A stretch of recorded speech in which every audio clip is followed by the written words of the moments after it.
Hello, is this thing on? Hello, people of the internet. Hope everyone's having a wonderful, yeah, everything looks like it's on track. All my lights are on. I don't know, it looks good on my end. I can't speak for anyone else's end, because I'm not listening to my own stream right now, but, all right, we've got some reviewing to do. After I turn my earbuds, wait, I can actually do it on here now.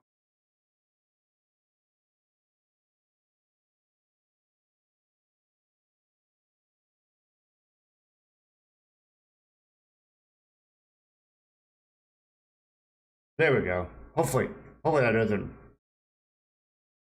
affect anything. I use a mixer, so it should split all my audio sources. Okay, we've got some things to talk about because we made some moves in the off season. Let's see. Let's go to logs. All right, we made some moves. We made money moves.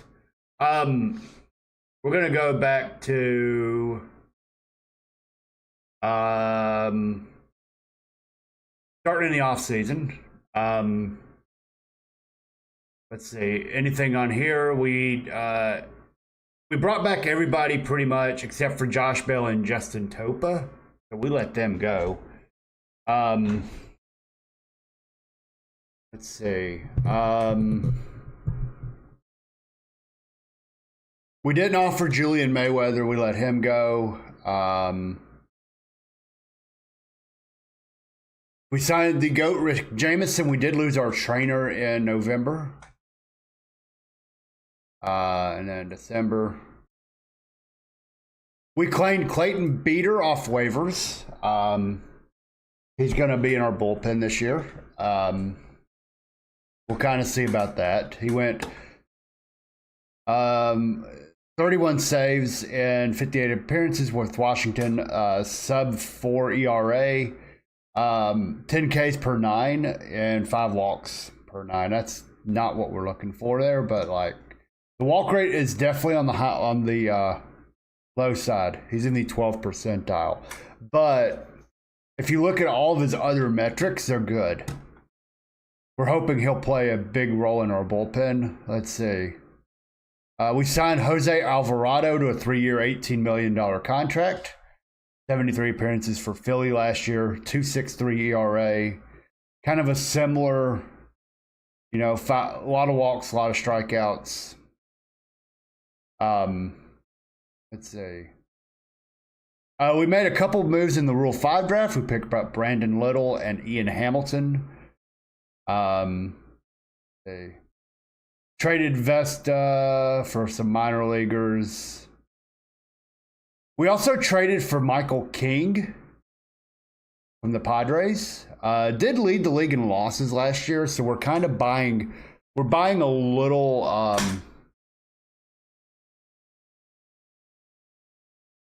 we're buying low on him. Coming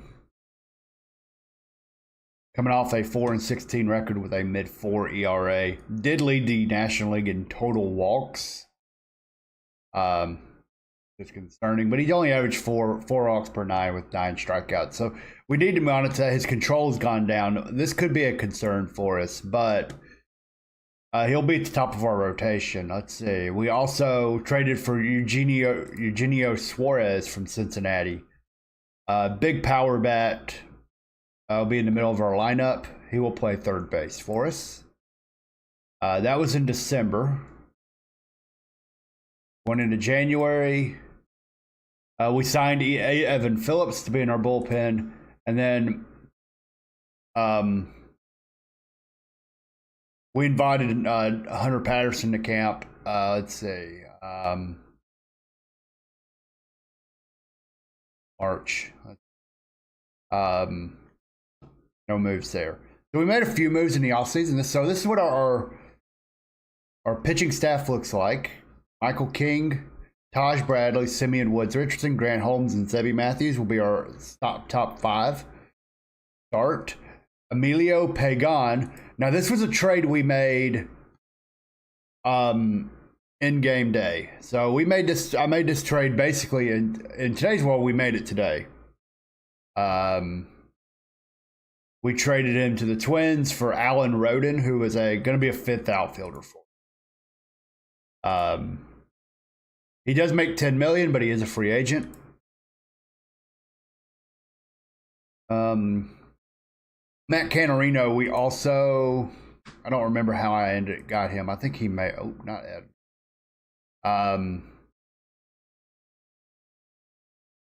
Okay, he was he's a longtime Twin, which I could have seen just by looking, but I guess. But yeah, so we revamped our bullpen.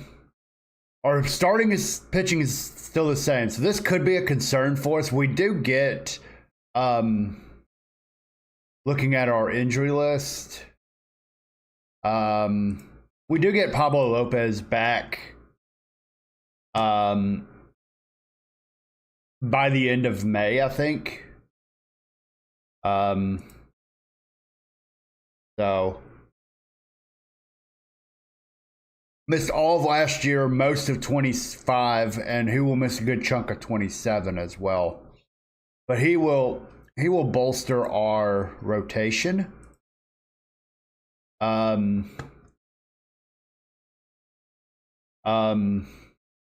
the way, Connor Prelip, we're gonna monitor him a little bit. He probably needs to be in AAA, but right now I'm gonna give him a long relief role. View him as that much of a prospect, but and then our rotation or our lineup, I'm sorry. This is our overview. Keyshaw returning from last year, Wallner. We're going to keep him in DH all year because he is an absolute liability. He's not a total liability in right. I would rather him not play right. He was only a 1-win player despite, quite frankly, being in the upper percentile in offense. And it's because of his defense and base running. So, and position adjustments as well. But I would rather him be a DH. Buxton will be center if he can stay healthy. We don't really have a contingency plan. Because right now in AAA, Christian Campbell is probably about it. And he's not a defender in center field. So we'll probably have to scour a little bit to get, I think I made a couple trades to bolster like center field. I can't remember, but they were minor league trades. We can always move James Outman too. So we've got options. Lineup. At third, actually, let's go to depth chart. If I get to. Here we go. So we're running with a platoon at catcher, Tyler Heineman and Logan O'Hoppe. Heineman will be the primary just because of his defense. He's not much of a hitter, but I don't need him to be much of a hitter if he can play defense. You can see he's in the 75th percentile last year. Logan O'Hoppe will be his backup, and we're going to platoon this one a little bit. O'Hoppe did play well for us as on offense with league average OPS.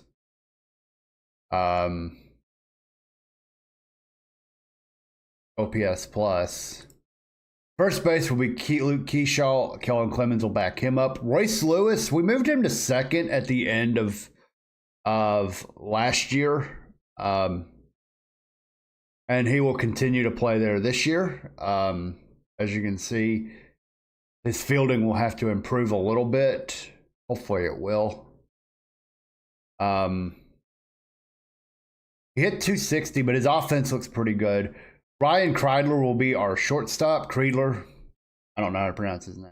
I need to take a pronunciation guide. He's been injured a lot. He was we go to his injury history.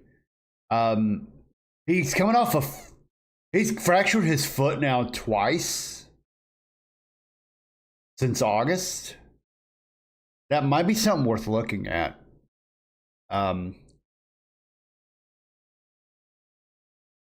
Okay. At third base, we're going with Eugenio Suarez, who is not a great defender, but he's gonna rake for us. Hopefully, he is a free agent after the year, so if it doesn't work out, it doesn't work out. Outman will play in the left field against righties. Byron Buxton in center. Walker Jenkins, we're bringing him up a little early, but he did have a very good spring. And you can see his minor league stats as far as batting and base running and value across the board, except for defense, were very good.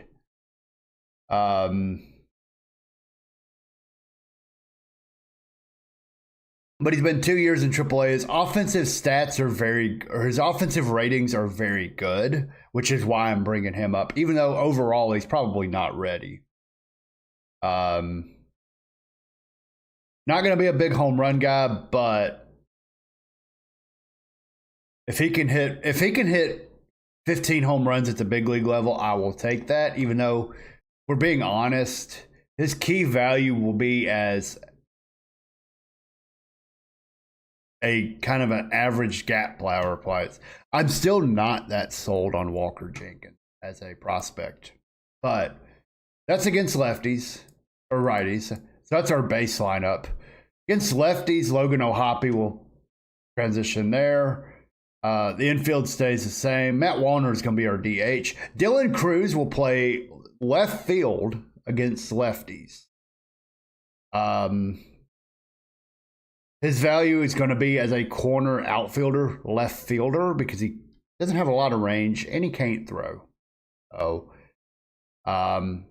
Right now, we're going to protect him a bit by putting him only against righties and giving him spot starts in left field and center. We'll have to give him some play in center, but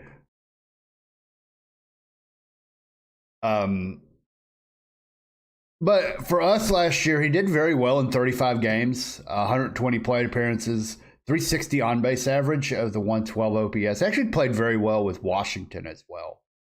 276, 379, 339, 418. He hit 6 home runs. He hit 6 home runs. He's not a big home run guy, which is perfectly fine for us. I don't think his home run number is going to develop, but it does. It does. Buxton will continue in center. Oh, this is against Buxton in center, and we're moving Brooks Lee to right field.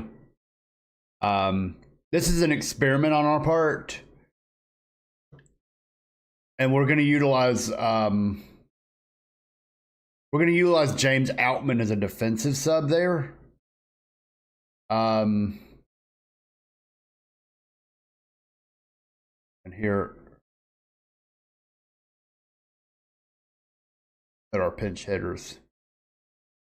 And you can see this is our base lineup. Keyshaw leadoff, Wallner second, Buxton third, Suarez fourth, Royce Lewis fifth, Jenkins sixth, Heineman seventh, Outman eighth, Kriedler ninth. And it's mostly the same with a couple of exceptions. Dylan Cruz will hit sixth, O'Hoppe seventh, Brooklyn eighth. So our platoon guys are hitting 6, 7, 8. Brooks Lee will be our primary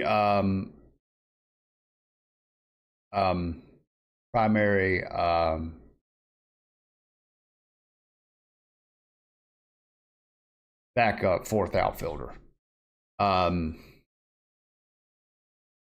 So that's the moves in the offseason. I don't know how accurate this are, but we will look at our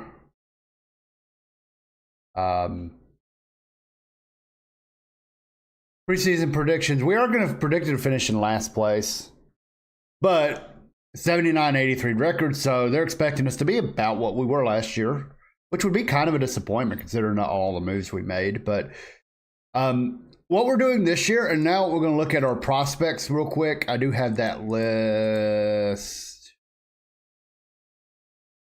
If I can find it.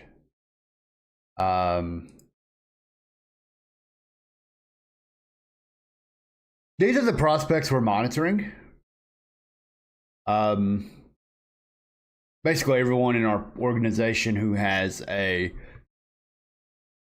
55 or higher rating, that's in the minor league system. The big one I'm taking a look at is a couple players. Let's see. Not Sean Keys. We picked up him in a trade last year. Where's he at? Oh, these are all batters. All players. These are all the players we're going to look at. The key one I'm looking at is not Desan Hill.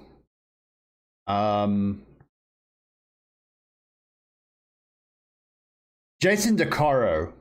He was our first round pick last year. He's actually already come down to a 55 overall. He started as a 65 potential, moved up to 70. It's already dropped to 55 before he's even played a game.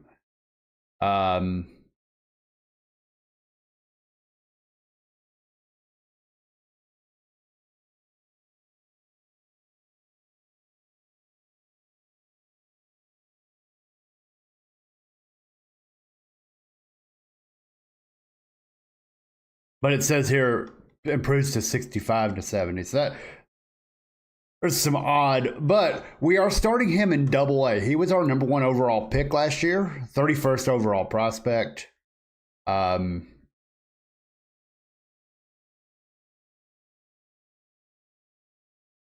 60 stamina, so he's got 40 movement, 40 control. His stuff will never be what gets him there. Well, his control and movement will determine how far he goes.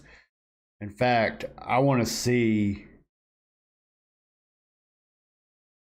I'm going to make a move here. I'm actually going to take some off of stamina here and put it all in movement. And we're going to prevent the AI from making any moves there. Because I want him to develop this movement. His stamina is a 60. If it drops, it drops. Even if it's at 50, we can roll with that. Heck, 45 would work. He's a mid-rotation starter, so I want to get him to the big leagues as soon as possible. So we're going to monitor him, get him developed, whether it's be at AAA or high A. He's the one I'm really keeping my eye on. The rest of these guys are pretty much at lower levels. Kalen Culpepper, we had him on our big league roster last year, gave him a cup of coffee. He's going to be in AAA to start the year. Offensively, he's pretty much at or where he's going to be.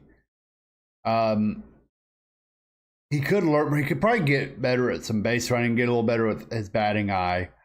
My main thing here is to teach him third base so he can be a platoon. He's not going to be a perfect third baseman by any measure, but he can at least be a competent glove over there with this range. He's already developed at short and second, and we may in the offseason teaching. I wish there was a way I could send him to like a fall camp to teach him outfield. As you can see, he's only a 40 overall, so he's not going to do well in the big leagues, even if he were to make it. Let's see, who else are we kind of keeping an eye on? Gabriel Gonzalez in AAA. He was on our team a little bit last year. Not a lot there as far as development goes, but he's got good gap power. So he's someone we can bring up in a pinch. So if we need that 4th or 5th outfielder, he's someone I can bring up. He's about the closest. Christian Campbell's the other one. Again, he doesn't really do anything well enough defensively. I honestly might use him if I'm in contention. I might use him as bait to get a big league player if he does well in AAA to start. Problem is he hasn't done well in AAA in a while. Had a solid run in 25, but definitely not worth the contract. So I might have to. my goal is to maybe find a taker for him. Use him as leverage because I don't really like him. Let's see. Who else are we kind of? Culpepper, Wyatt, Gabriel Gonzalez. They're the only three that are kind of close. Everybody, all our other top prospects are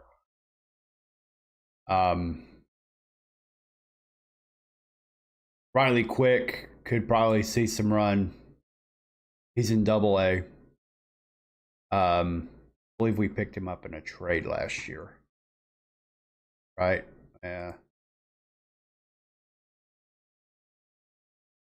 He was a draft pick in 25. So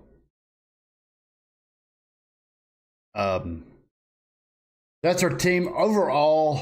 If we go back to our minor league systems report, no, this is not what I want.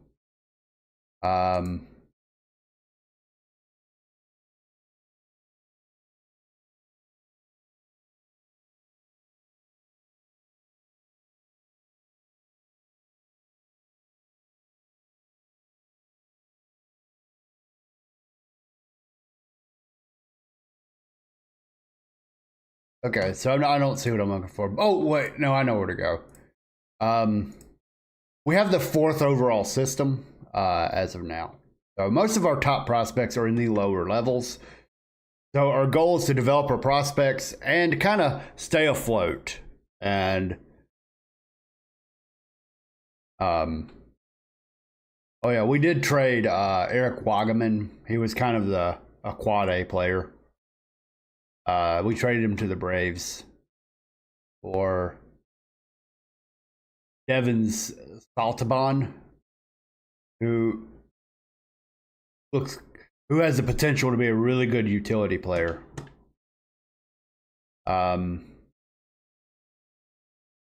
Heckavaria. So basically a bunch of potential quad A guys. Trade for minor league depth. We traded Roden for Big Pagan, and we met some minor leaguers. We traded for Wyatt Sanford. Traded him with Pittsburgh. So,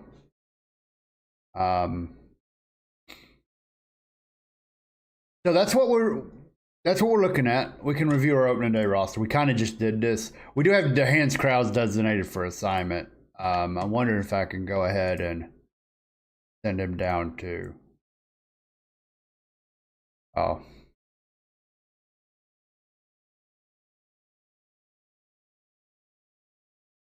Oh, he's not cleared waivers yet, so he's still got a couple days for it. Can I put? Wait a minute. I wish I could put my short list here. Oh, okay.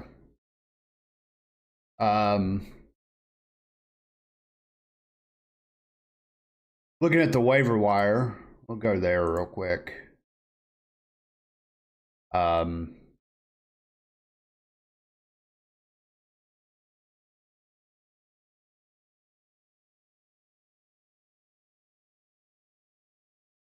Fernando Cruz is probably the only one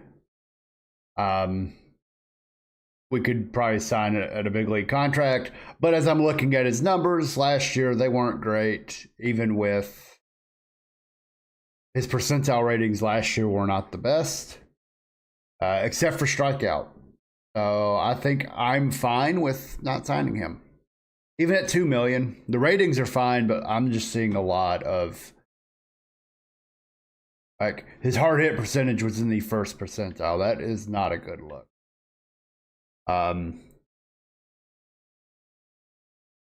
So let's go ahead and move forward today. And today is opening day. Let's look at our team as we start the year to get ourselves our footing. Let's go meet the team. As you can see, our position ratings. We're dead last in shortstop, 20th in starting, and 19th and 28th at catcher. These positions we do know that, hey, look, we kind of have stop gaps there. We also kind of have a stopgap in left. Our top prospect is Luis Nesta. He was our international free agent signing, as you can see. You know what? While I'm here,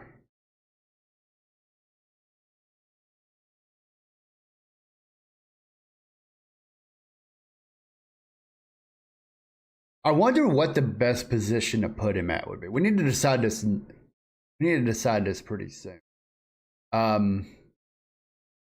His range is a 70, so obviously, I think with his lack of arm, second base would be good. But we could put him at first. His range, we'd be kind of wasting his range.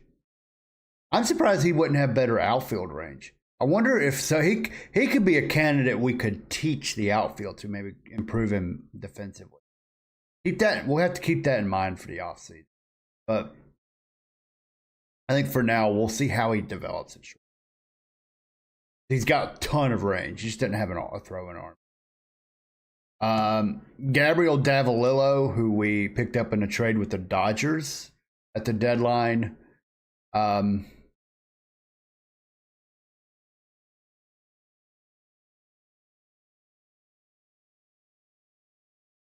19 years old in a high A ball.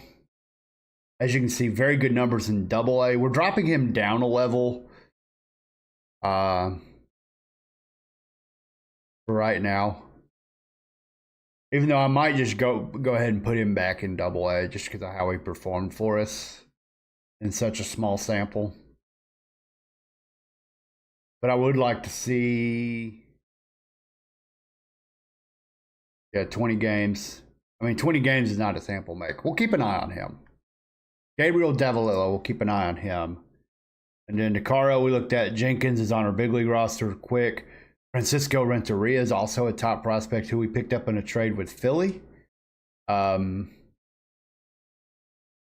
outfielder, probably going to be left field eventually, but we'll play him around a little bit. He's got to develop in the center, so we'll get him fully developed in center before we force him off of that. The Matt Barr, reliever. He's still in rookie ball.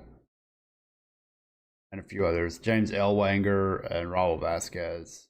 Those are our top prospects. Yep. Team chemistry, we are happy. Team is happy. We have a few bad apples. Cody Clemens is a little on the outspoken side, but we do have a good clubhouse. Hopefully we need to get some clubhouse guys. We got to get those veteran presence.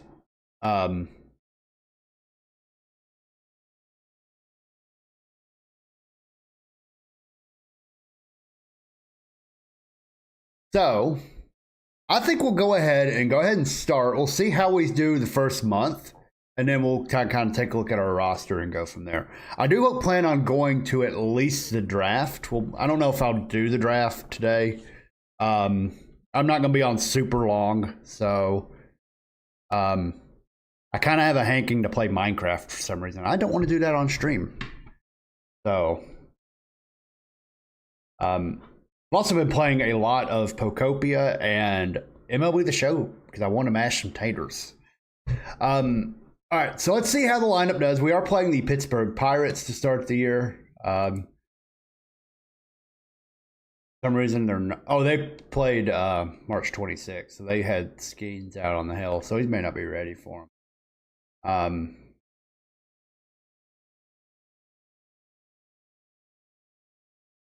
Robert Suarez is on their roster. They picked him up in a trade with Atlanta. O'Neal Cruz, Spencer Horowitz, Connor Griffin, their top prospect, is up. So they're doing it with him what we did with Walker Jenkins. Even though, why don't they move him to the outfield? I'd put him in right field. Well, their right fielder is Dominic Fletcher. So what are we doing here? So Dominic was a decent player for them last year. Marcelo Ozuna still around. Had a strong year for him at 30 home runs. Almost a 3-win player. So he basically matched his production from Atlanta last year. Actually kind of exceeded it in some areas. Yeah, he slugged 80 points higher. And he's on a 1-year deal. So that they got their money's worth out of that. Mitch Keller's still around. 7-6, mid-4 ERA.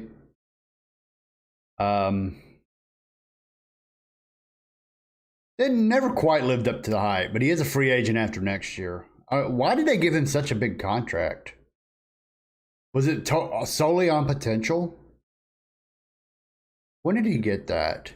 They signed him prior to the 2024 season, 5 years, $76 million. And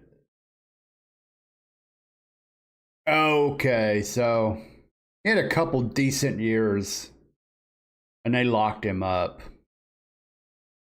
He kind of shat the bed a little bit in 24. His strikeout rate dropped. And it dropped even more in 25. So yeah. His 1-loss record, that's more of a function of his team. All right, so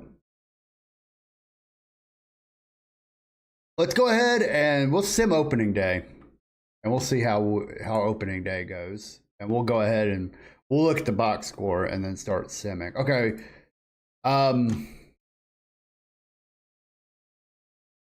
We did lose opening day by a score of 4-3. Box score wise, Jones outpitched King. King gave up a couple home runs to O'Neal Cruz. And then Connor Griffin hit one. So we definitely got beaten by their top guys. Jenkins went 0 for 2 with a strikeout, was lifted for a pinch hitter. And outside of Wallner, the lineup didn't really do a whole lot. Gradler went 2 for 3, so he had 2 of our 5 hits. Not the best outing ever. Wallner did hit a home run. That was pretty much all of our offense, it looks like. So we definitely got some work to do offensively. We only mustered 5 hits, but they only had 6. We just gave up a few home runs. Bullpen looks like didn't give up anything. Honestly, not the worst loss ever. We'll go ahead and sim day 2. Oh, let's take a look at the player development update. King down to 50 overall, which that's not good. Christian McLeod, his velocity went up. His movement dropped. That Kent in AAA. Carter, Ryan Gallagher. Riley Quick.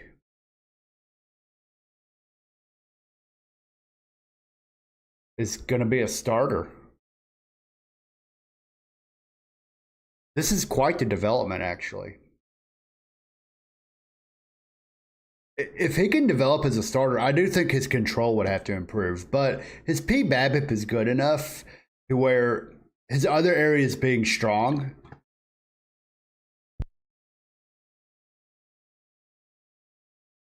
See. And then Jose Pena.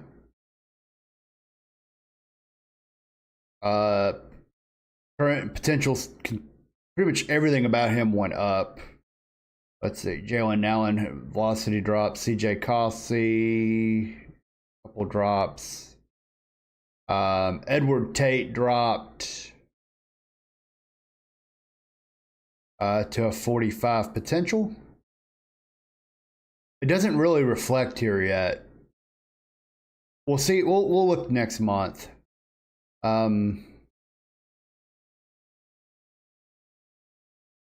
Robert Hassel improved his defense in center.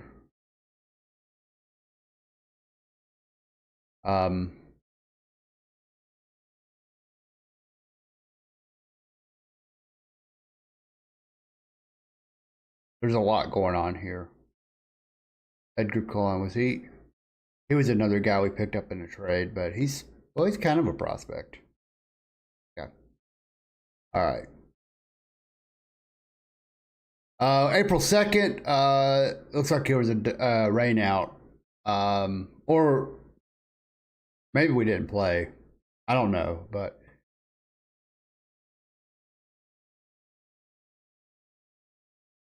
and here we got a shutout victory. Look at that box score. Taj Bradley, who did not really play for us a whole lot last year. He made 3 starts, only pitched 11 innings. Very solid outing.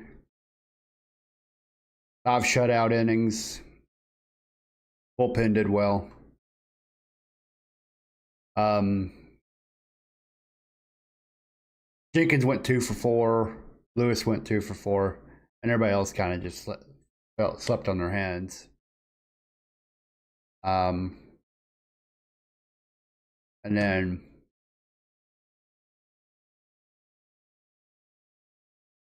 Game 3 also went to us.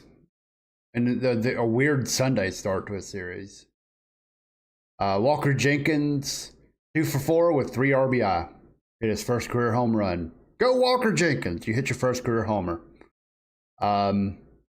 Simeon Woods Richardson, a very solid outing, 5 1/3, 2 runs. The bullpen got smacked around a little bit in the middle innings, but we rallied with 4 in the 9th.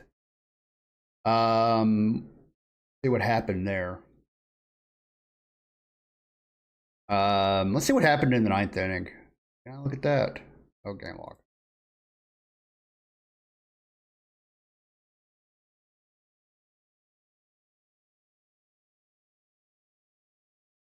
A double by Suarez, a single by Lewis.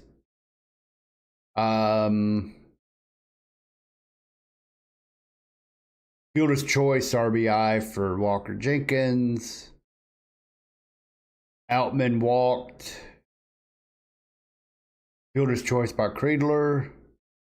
A double by Luke Keyshaw. So that's really fun. Yeah. So, and the 9th was very uneventful. So, took 2 out of 3 in our first series. And now we go ahead and Sunday, the weird Sunday series start with Jose Barrios against Grant Holmes, also former Brave, who I knew this because I saw the pictures when they traded for him, but I saw him pitch Sunday. I now have the ability to watch Braves games for like the first time in 15 years. And that man has some impressive salad on his head. I am jealous of his hair. Very jealous. By the way, the White Sox have roared out to a 4-0 start. The Royals have roared out to a 3-0 start.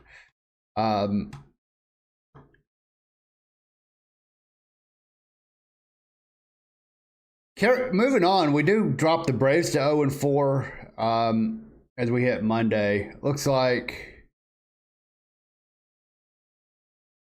Luke Keyshaw had 5 hits. 5 for 6. He struck out in the first, hit a 2-run homer in the second, and had 4 singles. So a homer and 4 singles. And he gets Player of the Week. He's hitting a very good 467 through his first 4 games. Not much to write about home in the lineup. Looks like Buxton's off to a slow start. Suarez, 176 average, but he does have 3 RBI. So he's contributing in ways. We can look at the...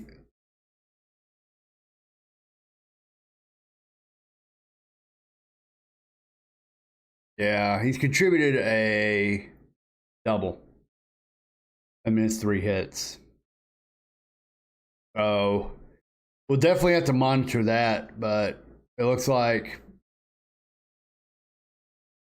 these are sorted. I'm going to sort these by OPS plus. Cody Clemens has not played. He's the only one who hasn't played, which is weird because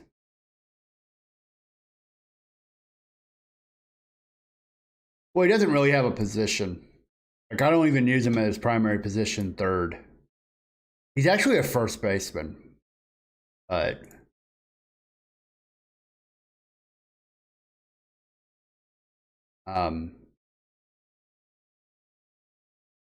yep. All right. So we'll go ahead and start simming. I don't think nothing's really happened so far that's, you know, good or bad. Oh, let's move some players around. There we go. Hans Krause is now in AAA. That gives me an extra arm in AAA. Thank God. Did it. We did drop a couple to the Braves. It looks like we got 1 hit. Spencer Strider. Connor Prolip, who we are monitoring a little bit, looks like might be due for a trip to AAA. Buxton's struggling, and that's very concerning. No, he's probably going to get hurt, so I'm not really worried about that. The catching position, also, a worry. Go ahead and sim through next week.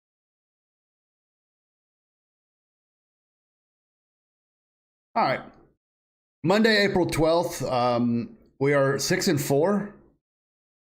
And we'll take a look at the draft pool. Let's see what we're looking at. Top 10 prospects, Goncalo Romero out of high school. Very pitching heavy. Phelps, Johnson, also right-handers. Sam Rappaport, center fielder. Who is definitely not a center fielder. Actually, maybe. Center left. Jesus Herzog. Interesting name. College third baseman. Probably someone definitely worth taking a look at. He's a first baseman, though. He's from Columbia, so he's very smart. Does have a $7 million signing bonus. So, and then rounding out is Charlie Wetzel, Luis Garcia, Fitzpatrick, Simon, Savion Jefferson, Tristan Anderson. We'll look at the draft order. Draft rules. Washington did win the number 1 pick in the draft, followed by Chicago and Tampa, 2 and 3. Arizona picks 4th. We pick 14th. So we didn't lose out too much. The big winner was the Nationals and the Diamondbacks. Texas. Big loser here, the Miami Marlins. They go from having the number 1 pick possibly to number 6. Tampa 2-8. LA 3-9. Rough if you played really poorly last year. So we have $6 million to spend. So as we look at the draft pool, don't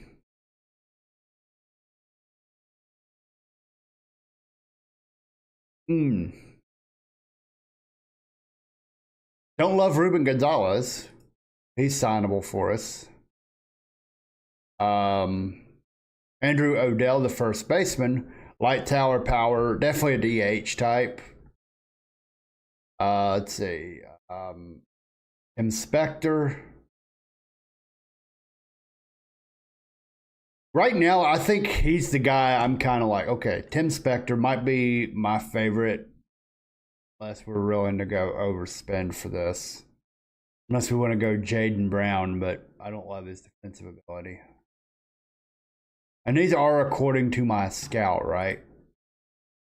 Here we go. According to my scout, And these are just batters, so let's go to all players. Tristan Anderson. All these top 5 are pretty much out of my. Maybe Alberto Rodriguez. I would probably go over a little bit. I would go over slot for, because also he's already pretty well developed right out of high school. 45. His stuff is already a 40. His movement's already a 40. He's got a 45 fastball and a 45 sinker. Like, he could already be a reliever in the big league level. So, like, a year of development. Rick Johnson looks like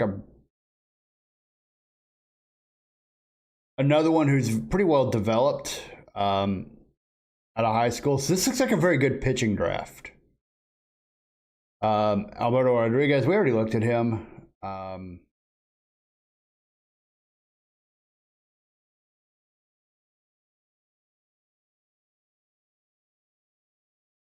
John Mueller, fragile.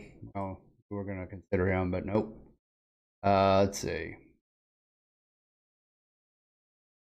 Yeah, John Oman.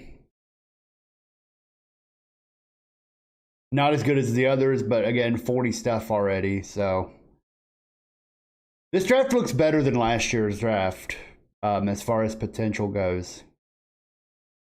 I'd like to see a little more information on him, but he doesn't really fit the yeah, a very good draft if I need starting pitching.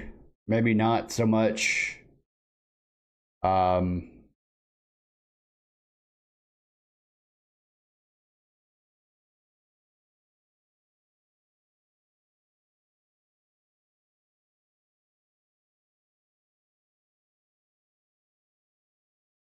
we'll definitely have our pick of players, and there's no one who's impossible to sign. So, unlike last year, I think, yeah, the first one I see is Carter Myron, but his fragile rating makes signing him not even worth it, anyways.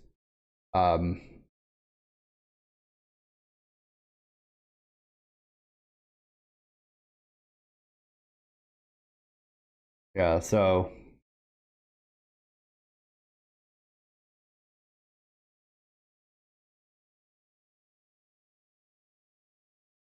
I'm surprised there's not more like big league ready.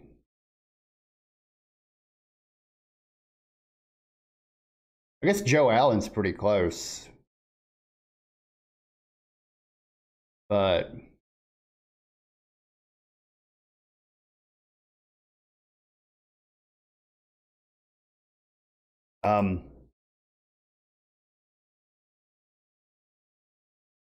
as you can see, Fitzpatrick and Phelps, a couple high school pitchers, have the highest asks at $13 million a pop. That would get them drafted by basically nobody, unless they're going over slot. We may have to go over slot in the first round. To get our guy.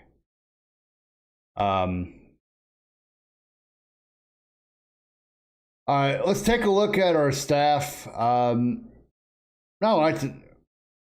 Matthews has struggled, but he's only had one start. King 4 ERA in 14 innings. That's really not. The walks are a little on the high side.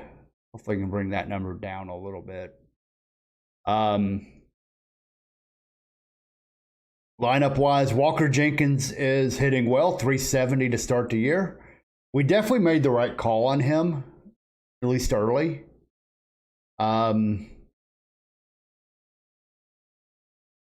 Warner's hit well, Keeshaw's hit well, Cody Clemens has hit well where Eugenio Suarez has not. Again, it's just been 10 games, so you don't want to read a whole lot into it, but he only has 1 home run in 10 games. We'll wait until we have a little more data to make a call on him, because we can always give Clemens some more starts at third. Let's look down in AAA. Again, monitoring Culpepper struggling, which is not really shocking. It wasn't like he played well in 26, but he's not. I think the position moving has really affected him. Gabriel Gonzalez and Campbell. Campbell has been a welcome shift change there. He's someone we'll keep an eye on, especially if we can develop, maybe give him some play at third base. He can play second, so if we have to, we can move. Well, I don't want to sacrifice defense at second. I think his best position is going to end up being the DH role. All right, let's take a look down in Double-A. Anybody down there? Sean Keys, 308 average. He's playing very well to start the year. Emmanuel Rodriguez.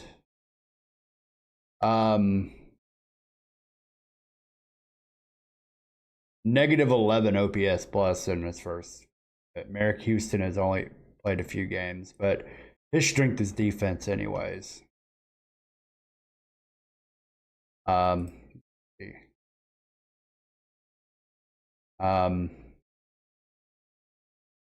Davalillo is tearing the cover off the ball, which we expected.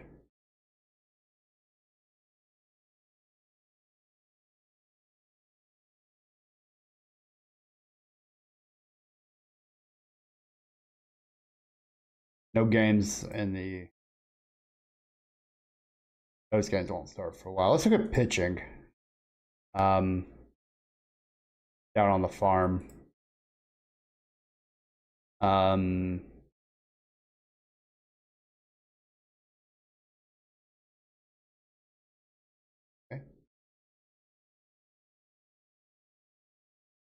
Jason DeCaro has one start, but he pitched well in it with 7 Ks and 4 2/3. Same with Riley Quick gave up some runs. He gave up 5 runs. So there's not a lot of numbers to work with yet. All right, let's go ahead and sim another week. We'll sim through the month of April during this ad break, and we'll come back and see where we're at on May 1st. If you're still here, you'll get to see some okay.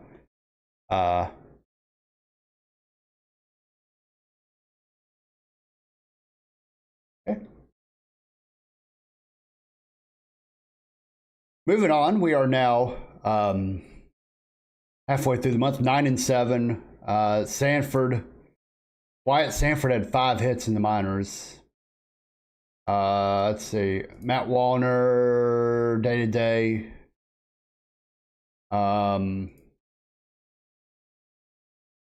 Okay.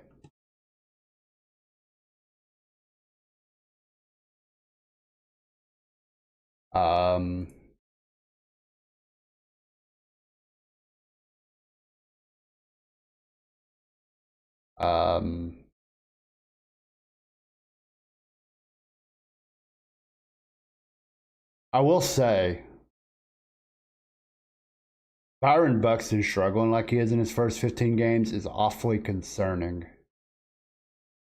Flores struggled. Like a lot of the guys I was counting on to hit for me have struggled. Royce Lewis hasn't done much. Fortunately, we're only 10% of the way into the season, so and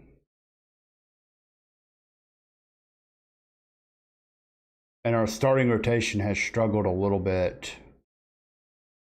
Taj Bradley's pitched well. King has struggled. That's kind of unfortunate.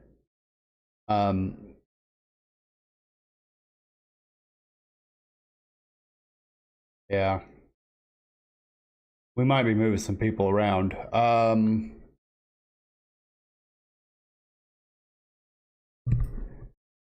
Thank you, Benjamin Kendra, for following. Hope you're doing well. We are in ads. So if you're seeing ads, well, if you're seeing ads, you won't be hearing this. But if you're here, I do appreciate you being here. We're just kind of taking a look at some things. It looks like Walker Jenkins has repaid my faith in him on the early side. Already 3 home runs in his first 15 games. We'll go ahead and finish up this ad break. I think it's going to be done here in a couple minutes. I'm going to go ahead and sim the rest of the month.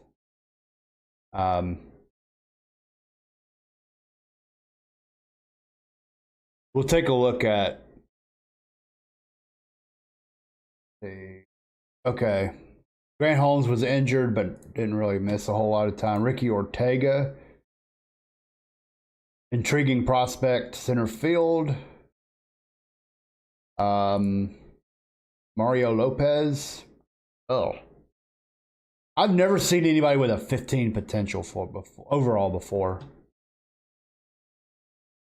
That's not good. 40 overall. And see some there.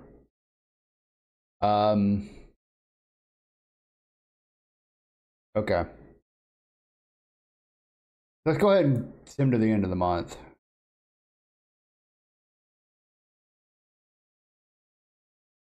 All right. We'll hang out here for just a second and look at the first month. Wait for the people to come back from ads. If you're seeing ads.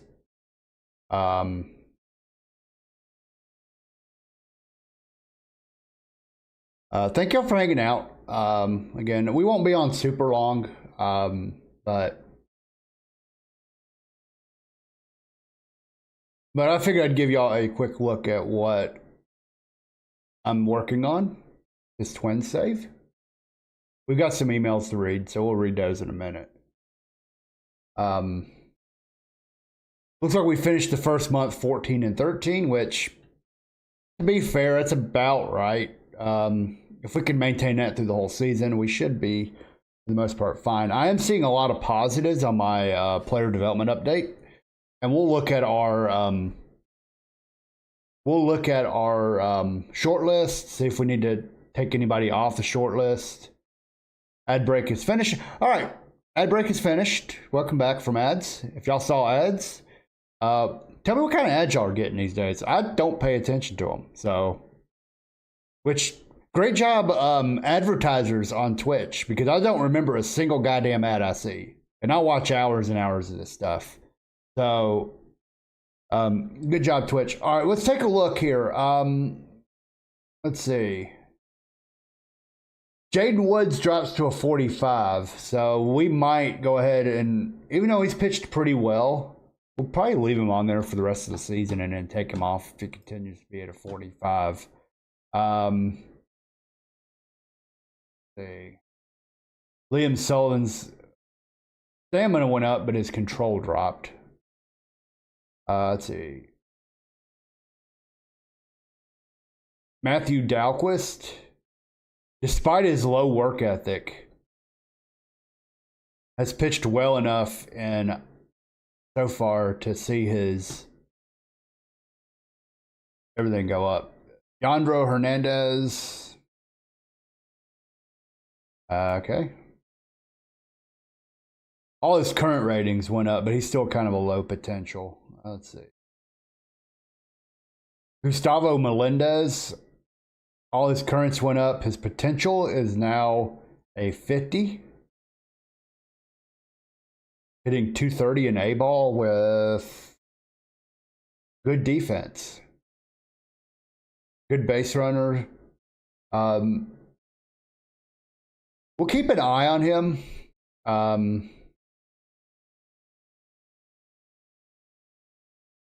We'll see. He's not really hitting that well, so even if he's ready for the next level, we probably won't keep an eye on him. I think I'm going to go ahead and shortlist him, though. There. And we'll go ahead and lock him in.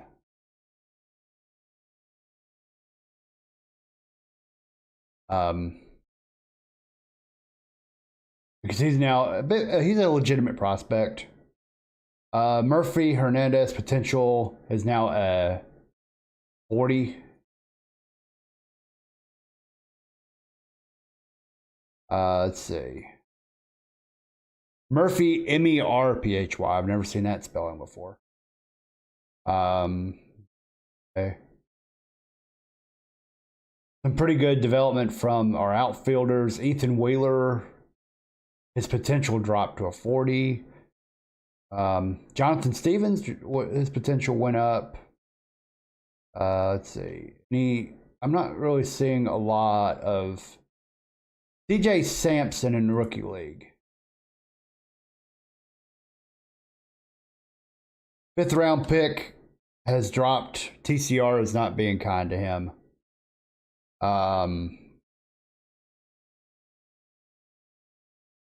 Yoel Rogue improved a lot. Plus is Santiago. Okay, so looks like relievers are developing pretty well here. Wilfred Morel. Okay. All right, so let's look at these others. Other emails we got. Manny Pena, 40 overall.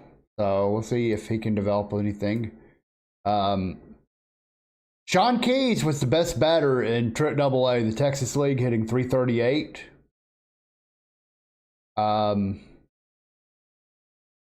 Definitely driven by a little bit of luck here with the home run ratio, because his barrel rate is only middle of the pack. Hitting a lot of balls hard though. But his numbers aren't adding up right now, but we'll take what we can get. And then Gabriel Davalillo, 96, 98 percentile in high A. I think we're going to go ahead and move him back up to AA. I'm just going to go ahead and move him back to AA. There's really no point in him being in that level. He raked in AA. He raked in AA last year. He raked here being Barry Bonds. So I think that's one where we want to take a look at it and say, okay. All right, let's take a look at our lineup. Wallner, Jenkins, Keyshaw, and Ohapi may want to rethink they're equal value, so I think that's going to work for now. The concerning one, Byron Buxton hitting 120. And an OPS of 1. Suarez, after a slow start, he's back up to 240. Royce Lewis, slow start, he's at 78. So I think what I'm going to do is I'm not going to cut Buxton's playing time. I'm going to drop him in the lineup. Or let's look at his splits. Is there anything we're noticing with splits? Okay, so he's struggled massively against lefties too. So there's something weird going on here.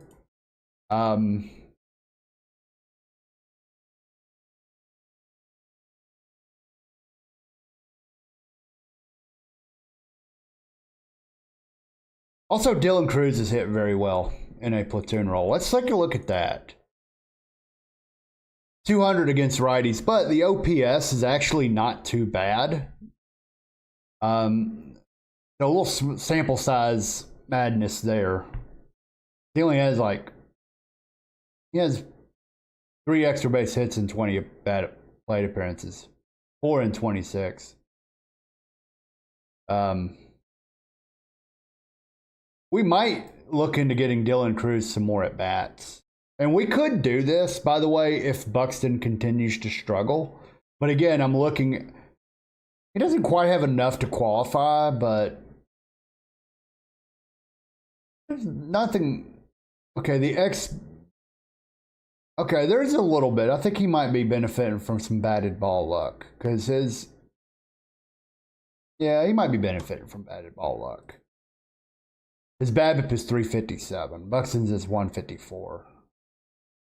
Is there anything going on here that we should be concerned about? Okay, his average exit velocity is poor. The barrel rate and the hard hit percentage are still middle of the pack.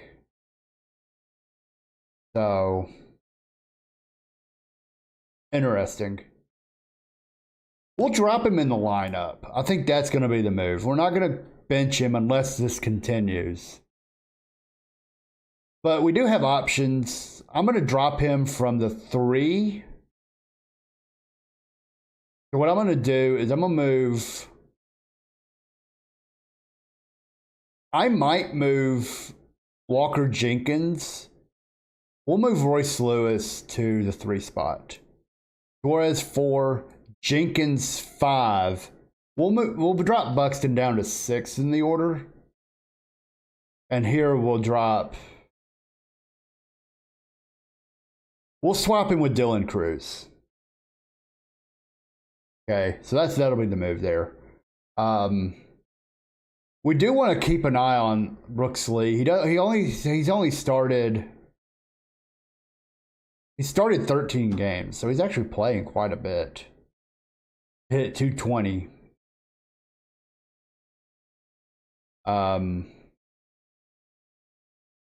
So maybe we.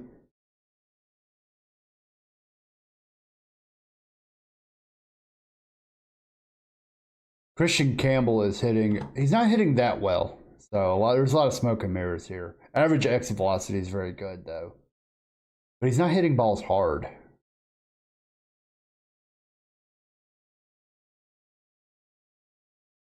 Yeah. His batting average on contact is middle. Slugging on contact. Yeah. His super stats don't suggest anything either. Pitch value. He struggles with fastballs. Interesting. Okay. So.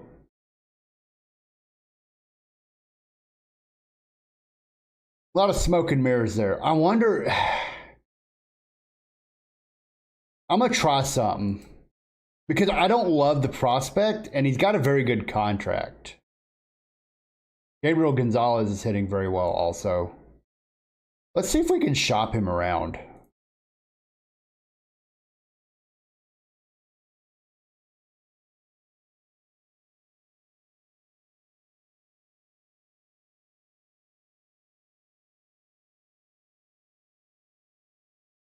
Joe Musgrove, we could get him, but he's not pitching well, looks like.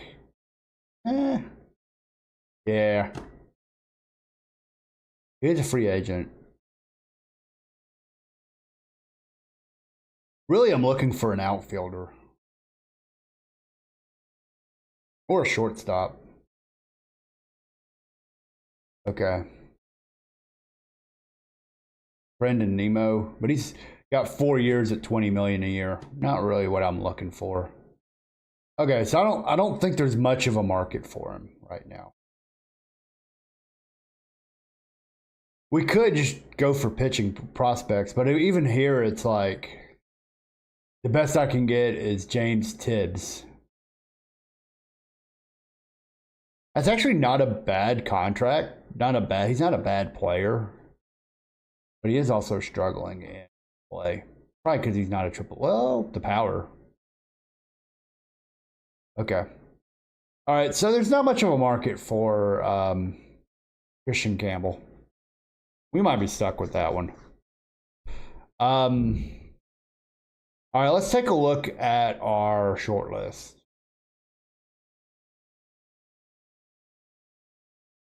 I'm gonna go ahead and take CJ Sampson off of it, so we'll go ahead and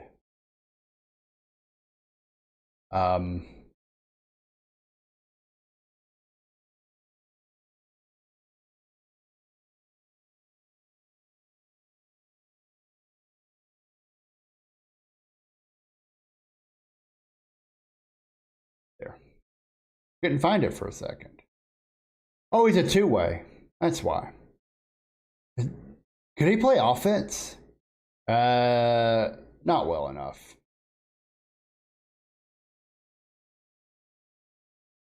Okay. We'll go ahead and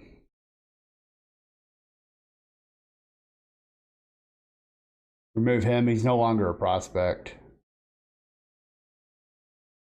Same with Malachi Washington. We'll go ahead and remove him.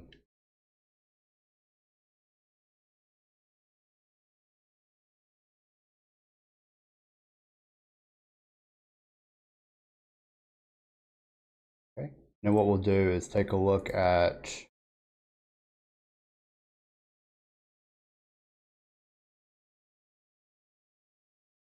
all right, so there's no one who's moved up.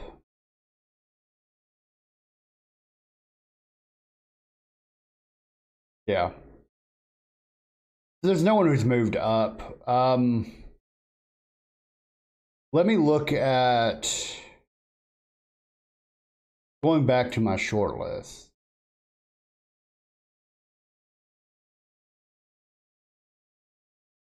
Can I sort?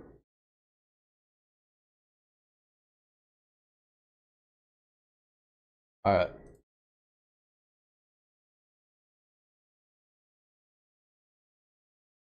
Obviously, and then we can look to see if there's anybody worth. Well, none of these guys are worth calling up just yet. Double A, International League. McKay Brown. Okay, so nobody really here ready to call. We got a few guys who are ready. Riley Quick might be close. Charlie Soto might be close. He's a 45 overall.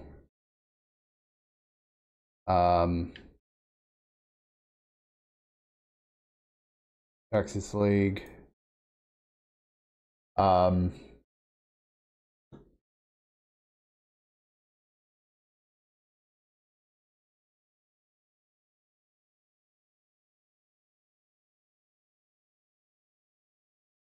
Sorry. I have to see that. Okay. He's not a really a guy. Okay. Yeah. Okay. And I'm not really worried about rookie ball right now, but Florida State League.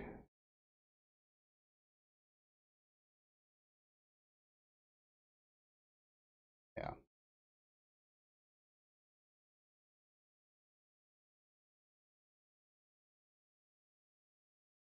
Okay.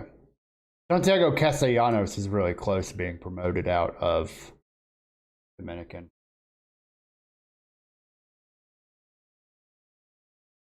Okay. All right. Not a lot going on. Oh, let's check out our pitching staff. We didn't really look at that much. Zebby Matthews is not pitching very well right now. And he's made 4 starts. So, Ian Hamilton struggled a little bit too, but yeah. How is Clayton Beater done? Not bad. 14 innings, 14 Ks per 9. A lot of strikeouts out of our bullpen so far. Or a decent amount of strikeouts. Oh, 10 Ks per 9, sorry. Ian Hamilton's 11 Ks per 9, but the walks are kind of high. He's probably giving up some home runs. Yeah, he's given up 3 home runs in 10 innings. He's getting hit hard, and they're swinging at his stuff. There's something weird going on here. It's like he's tipping his pitchers or something. We'll keep an eye on him for another month. We can always give him back to Chicago. Can always give him back to. Yeah. Oh, here. Brendan Little's pitched very well too. He hasn't given up a run, and he didn't give up a run in the month of April. Let's take a look at our team stats overall. Bottom of the league in batting average, not surprising.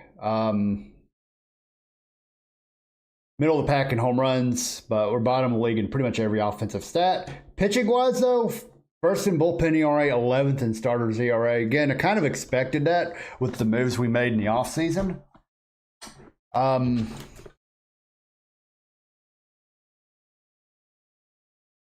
Last in walks, though, that's a concern. Defensively, we're 4th. 5-5 in our last 10. We were 10-6 on the road, 4-7 at home. Not a good home team. Again, kind of odd. So, let's see how Dylan Cruz does in the month of May. If he keeps this up and Buxton still struggles, we will make that move. I want to also see Walker Jenkins splits. Okay, he's only had 4 plate appearances, so we can't really make a value judgment. He's actually not hitting very well against righties. His numbers have come back to earth a little, but he still has a 130 OPS plus.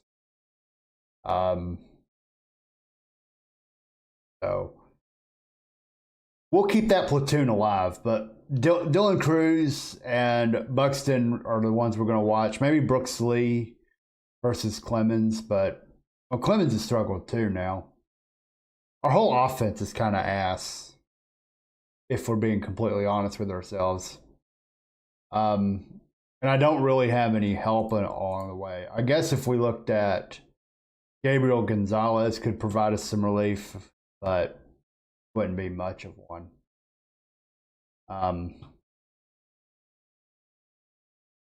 Yeah. All right, let's see what the trade block looks like.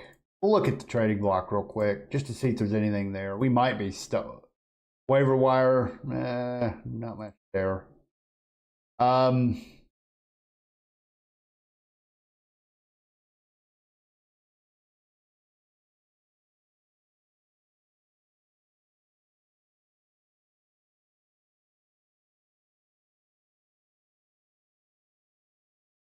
Yeah. Let's go to their batting. Look at their batting stats. Andrew Benintendi could be a get for us if we really needed an outfielder. We could make that happen. So there's not a lot on the market for us right now. Yeah, we're only, we're not even at the quarter pole yet. So let's have another week, see how things progress. We're not going to make any moves to our pitching staff.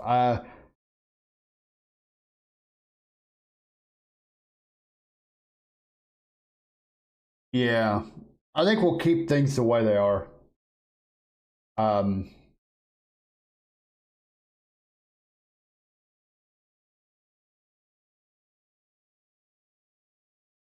We'll keep things the way they are for now. We'll just see what things look like. We moved Buxton down in the order to hopefully get his bat going. All right, well.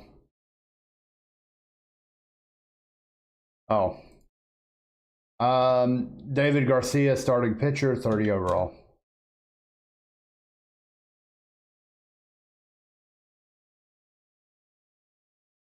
Okay, well, our first major injury of the year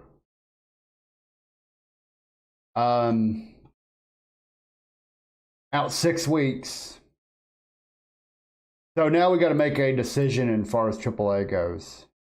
So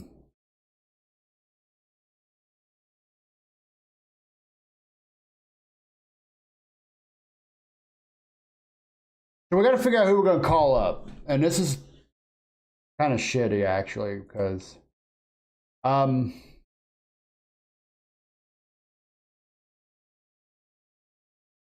just look at batters. Obviously, we have the 3 outfielders, but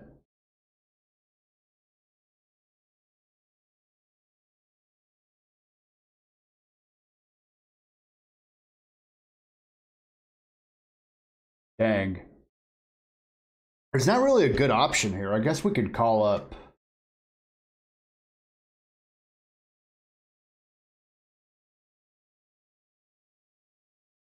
This might be an instance where I see, okay, I see the production. I see his ratings. His batted ball skills aren't great. But he does, his average exit velocity is good. It's just,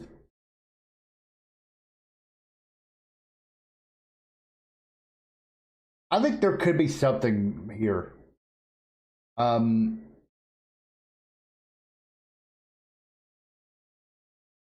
think I'm gonna call up Christian Campbell. I think this might be a see what we have moment for him. And then we'll go ahead and, oh, he doesn't have forced start. We got to find a new starting first baseman though, and unfortunately, we may have to.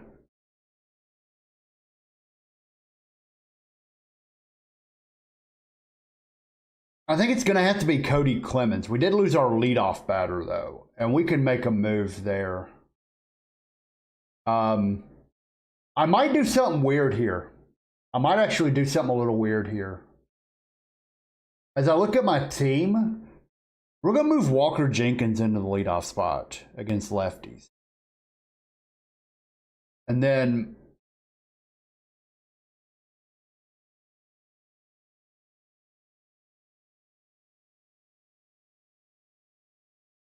now I got to figure out where I'm going at first base. The obvious move to me is I'm just going to move Cody Clemens there against lefties at least, or righties, I'm sorry. And then I might try something. I actually think Christian Campbell could be a really good first baseman if we let him.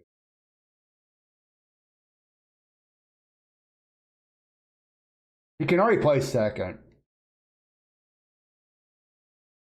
I think I'm going to try him in a platoon role here. Oh, by the way, Brooks Lee is also performing a little better, 82 OPS over the last little bit. Not great, but James Outman is struggling, so we're definitely hurting for some. We might platoon. Well, he's already in a platoon.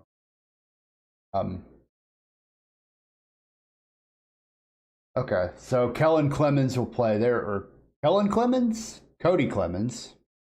I'm just making up names at this point. I'm gonna move him here. I think we're gonna teach him first base at the big league level, and then when he goes back down to AAA, I don't really have a first baseman down there, so we might teach him first base. Oh, Kalen Culpepper's playing a little better, 340 on base now, and he's learning third base. He's actually gonna have a really good rating there once he develops.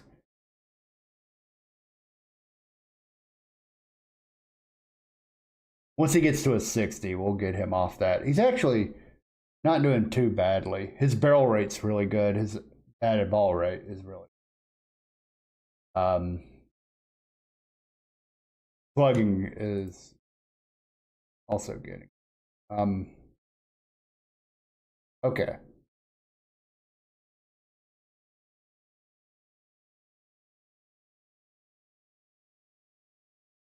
Okay, so we're gonna do Christian Campbell as a backup first baseman. I don't think I have another player in my team who can play first. Wallner.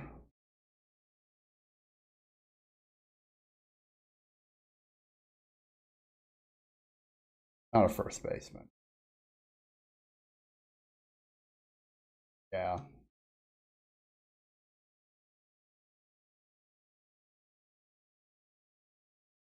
What about Royce Lewis? Oh no, he's still developing into a good.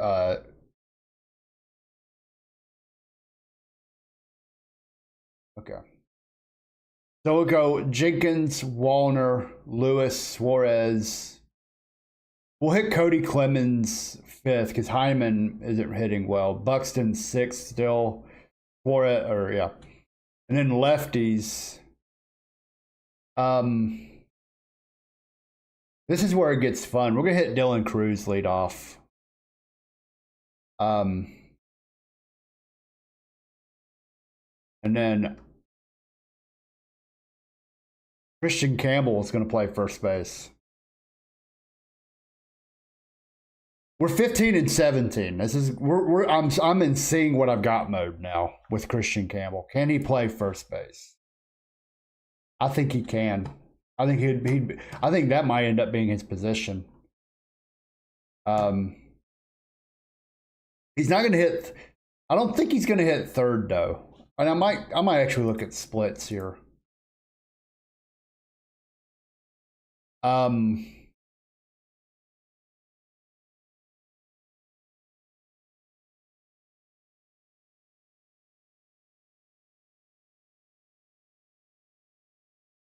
Let's do this.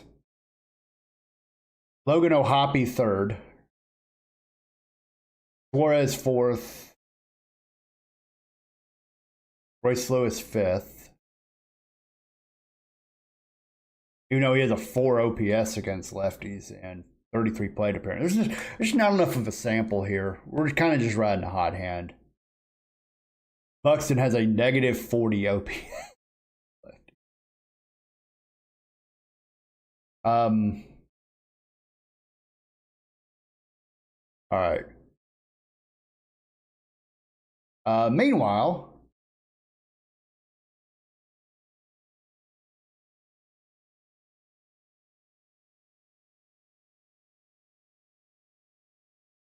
you will never see anything.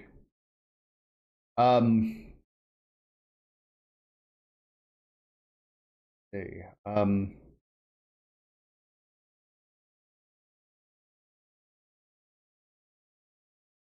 All right. Strained groin out 6 weeks. Look at our pitching staff. Anything? Oh God.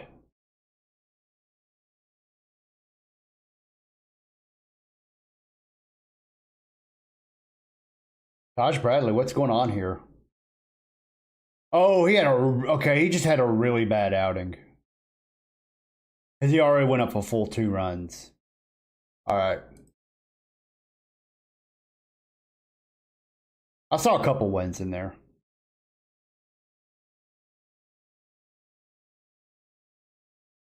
Okay.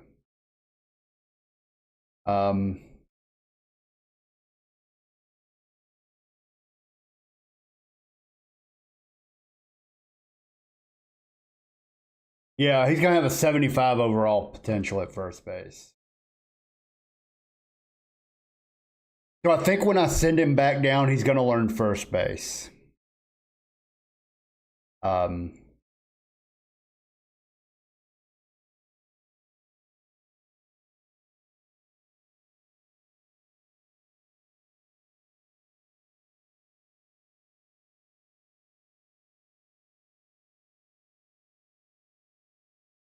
Oh, here.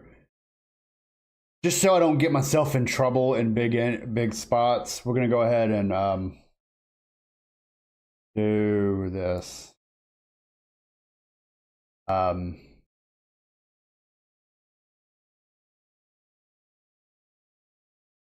The one I'm intrigued to try, if we get too far out of contention, we'll probably drop the platoon.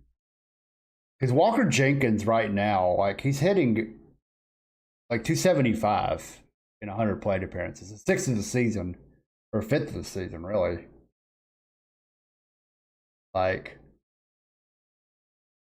so far, so good so far.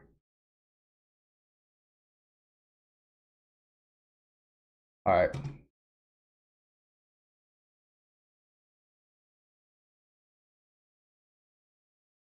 All right. Pablo Lopez is eligible to come off the injured list. Finally. We're going to give him a rehab assignment. Hopefully he won't get hurt. Any major injuries down here doesn't... Well, Tate McGuire was our 8th round pick. I don't know if he's one of my shortlisted.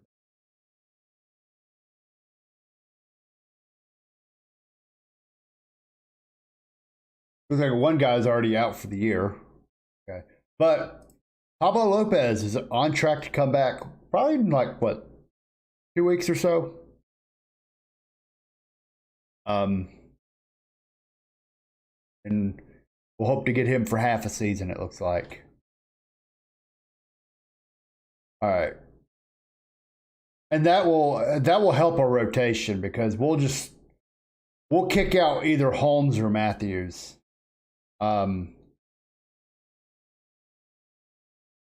Just looking at my pitching staff, I think right now Prylip has done well enough to warrant. Honestly, we could put him in the rotation. But he's getting more innings here than he would get here, being in the rotation. So I think that role suits him pretty well. And it's just a matter of, do we get rid of Holmes or Matthews? And it'll just be comparing peripherals at that point. I think I already know where I'm going with that one. Yeah. I think we'll end up, and then we'll take a look at Ian Hamilton. I think we head to the quarter pole.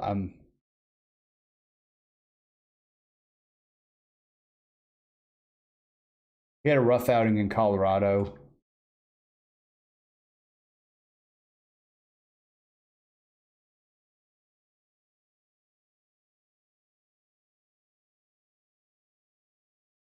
He's pitching better.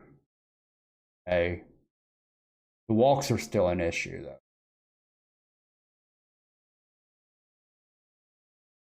Okay.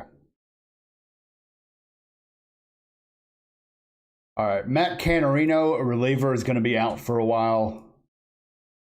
Not really.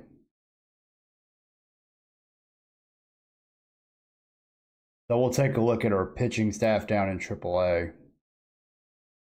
Nobody ready, but actually,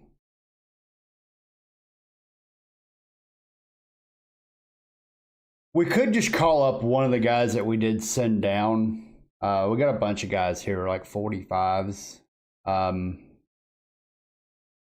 Cole Sands could be an option. Kind of just compare some guys here real quick.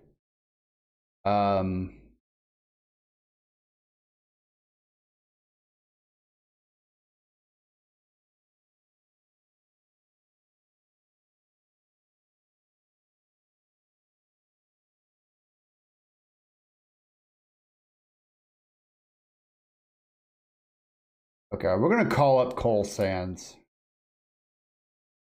And we'll just put him. Our bullpen's still doing well. Our rotation's still not.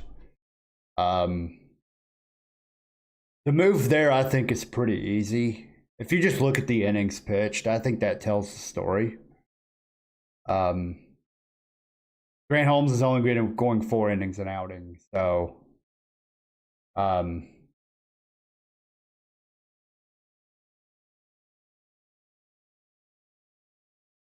All right, let's just go ahead and sim the week.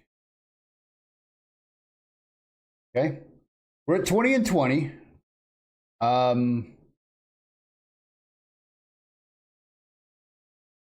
Again, I kind of want to.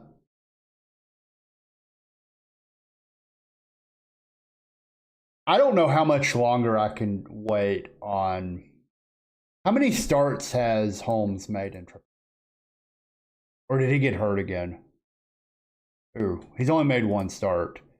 Okay, let's wait another week then before we bring him back. He can't. We can't. He did give up 5 runs in 2 innings in a rehab.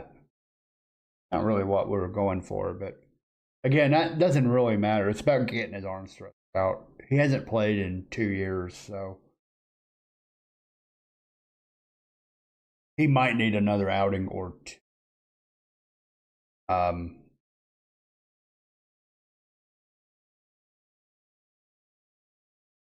Checking in on how our lineup is doing. Campbell not doing much. He's only played 2 games. Buxton, we got to look at his splits a little bit here. He's bounced back in May a little bit, 104 OPS plus.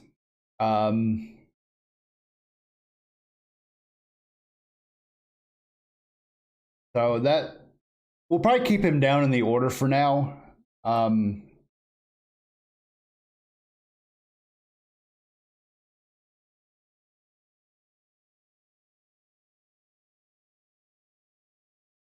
I think a move I got to make here is I got to decide what to do with. Again, let's take a look at this real quick. 222 against. Again, the batting average isn't there, but he is slugging very well.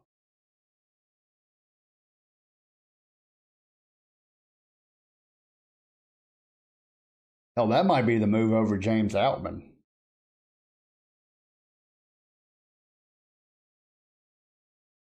How's Outman been doing of late? Yeah.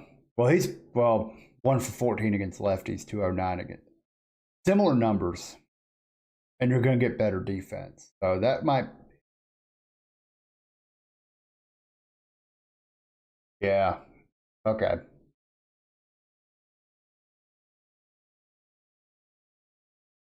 And all of his batted ball rates are good, except for average exit BP low. Hard hit balls, but his barrel rate's good. Strikes out a lot, but we kind of knew that was going to be a thing. He's hitting 8th, so I'm not too worried about that. Cody Clemens is hitting well at first base, getting that job. Jenkins is still maintaining. We're protecting him a little bit against lefties by only platooning him right now. And Wallner's one of our best players. Suarez has bounced back after a rough start. He has 10 home runs.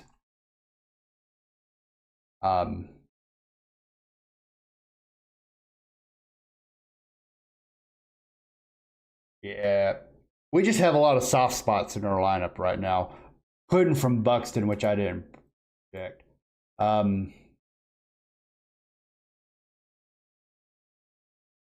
Don't look now, but Kalen Culpepper.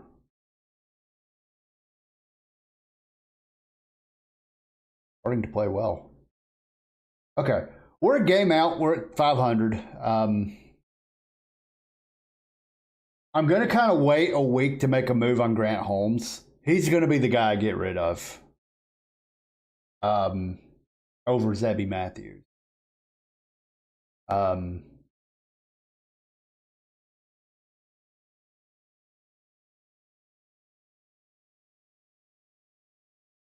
right, let's just go another week. See how this next week. Okay. Well, Cole Sands gets called up and immediately hurts himself. Shoulder inflammation.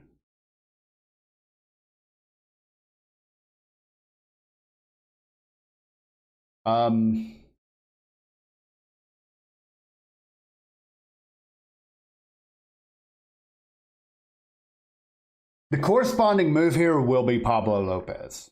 So, actually, no, it won't. It should be, but I still want to get rid of Grant Holmes. I don't think putting Grant Holmes in the bullpen is going to do much. So we're still going to have to call someone up anyways. So we'll give him, see if one more outing in AAA will help, but I don't know if he'll get it. Let me get here.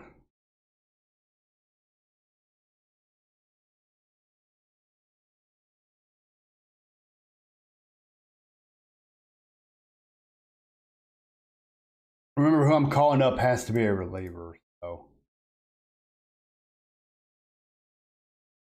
I want to see like good strikeout numbers and all that. I don't. John Klein.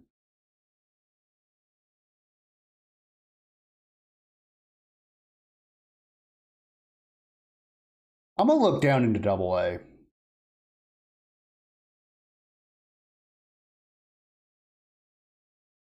Don't.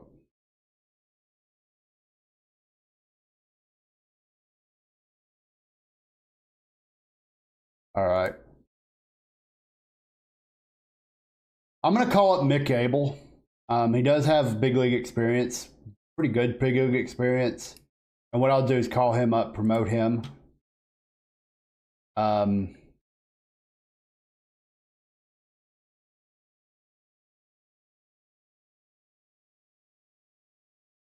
actually gonna give him a long relief. I'm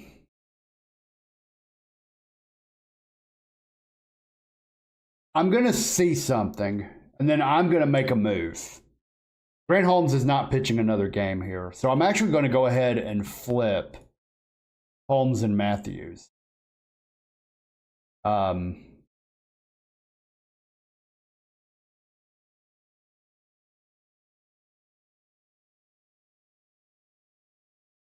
what I'm going to do is I'm going to go ahead and sim.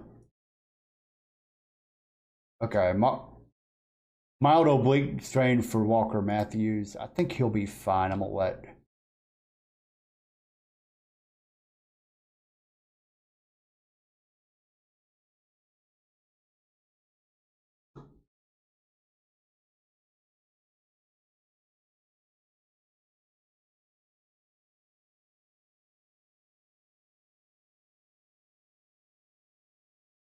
I want to make sure that Grant Holmes doesn't start. Because what I'm going to do. Okay.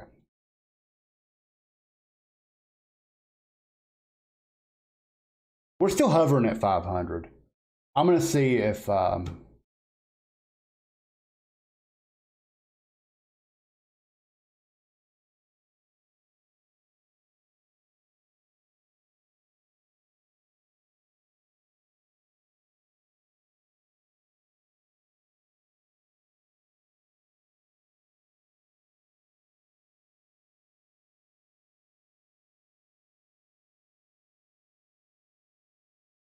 I think he.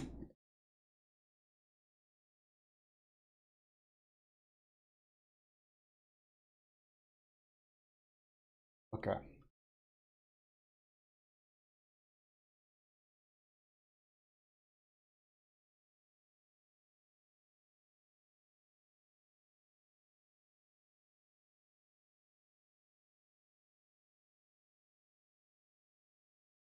All right, I'm just going to do this.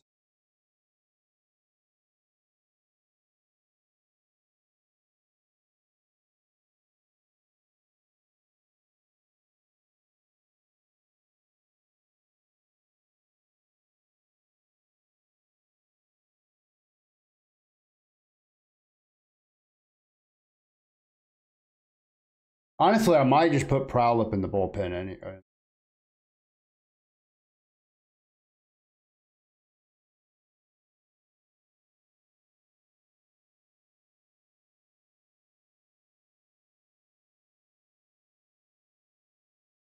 All right. All-Star voting begins. I don't really care right now about that. We are almost at the core. All right, so now what I'm going to go ahead and do is, has he gotten his third start?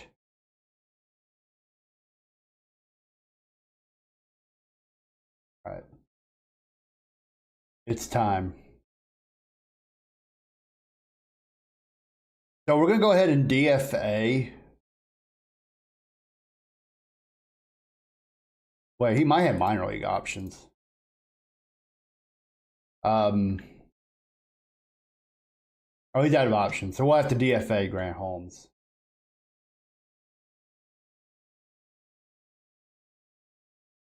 And we're going to bring up Pablo Lopez. Now, we're going to make one, and after 3 days, we can, he'll clear waivers, and we'll figure out what to do with him. I think he'll be an asset to the AAA team, so hopefully he has no trade value. All right. Zebby Matthews is going to the bullpen. And we're going to move Pablo Lopez into the rotation. Actually, no. Zebby Matthews will be 5. If I can do there. And then he'll be back into long relief. Yeah. I still think his 47 innings here way more valuable as a reliever than a starter.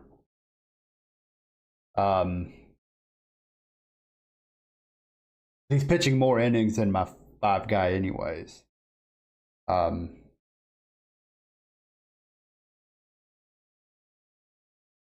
Taj Bradley could be the odd man out here. He's performing well, not really. Maybe we move on from him.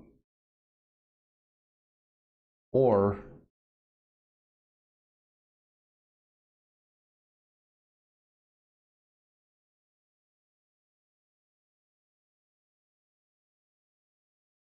we'll see, but I like Prowlip better as a long reliever. This team.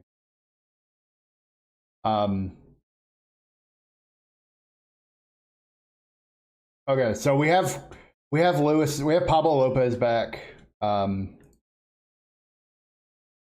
Looking at the lineup.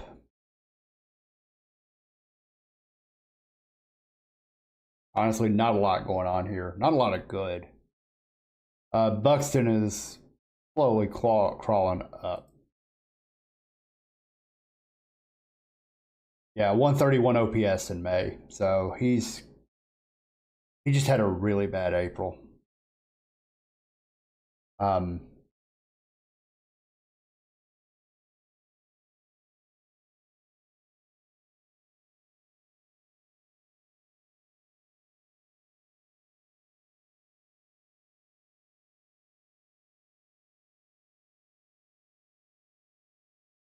got to look at my shortstop position though. As we head into June, shortstop's going to be a position that we look at here. Let's check the trade block, waiver wire.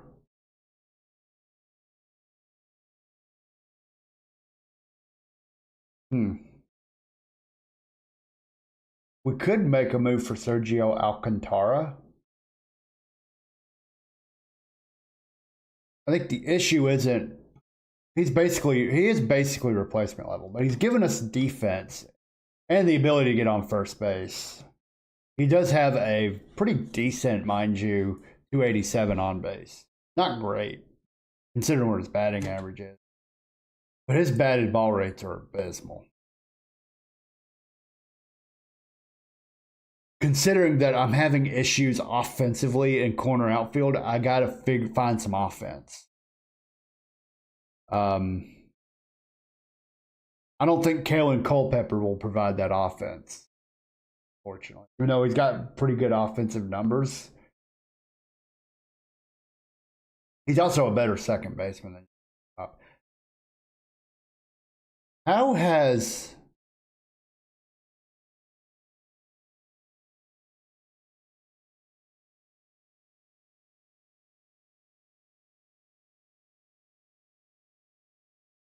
Oh, shocker, Davalillo is raking in double A too. His ass might, well, yeah.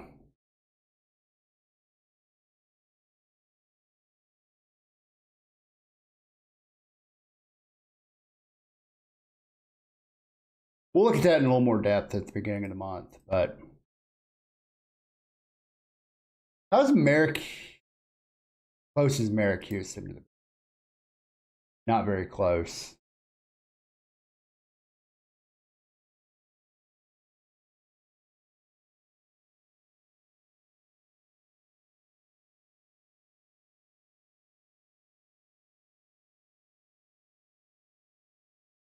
Oh, damn.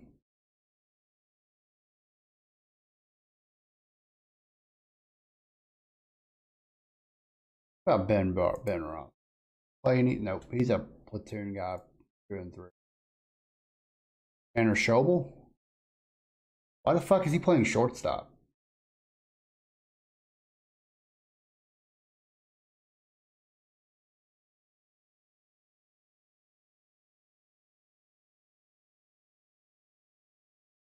Might be one of those things where I've got a bunch of players hard locked to positions. Oh, he was an old draft pick. Okay, well he's not really a prospect, is he? I don't really care what he does. Um, I just can't have a 144 average on my team, even if batting average isn't what it used to be. You know. All right, let's just sim through the week, and then we'll kind of look at the shortstop position. Um, we did go on a bit of a winning streak, though. We're now 27 and 26. I guess we. Okay. But I think this being the end of the month, I'm going to go ahead and take an ad break here shortly, and kind of reset ourselves. My lineup is awful. And that's something, if we're going to contend, we've got to fix our lineup. We might be having to trade from, we might have to trade for a, I'm afraid if we don't address it now, we won't be in contention in a month. Pick up the bats we need. We're bad from now. We do have a couple injuries, but as I'm looking at this now, I'm seeing a lineup that needs some help, and that's what we're going to look at when we get back from ads. We'll kind of review the previous month. Like we did get shut out, no surprise there, but we may end up having to trade a reliever for a starter, or we might have to trade. We're gonna have to. I think we're gonna have to trade from strength here. I don't want to do that, but I'll be back in 3 minutes once I figure out what the hell's going on. But thank y'all for hanging out. We're gonna sim through the July 1st, and we'll draft. I'll do a draft and all that later. But yeah, thank y'all for hanging out.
I'm back. Thanks for sitting through the ads.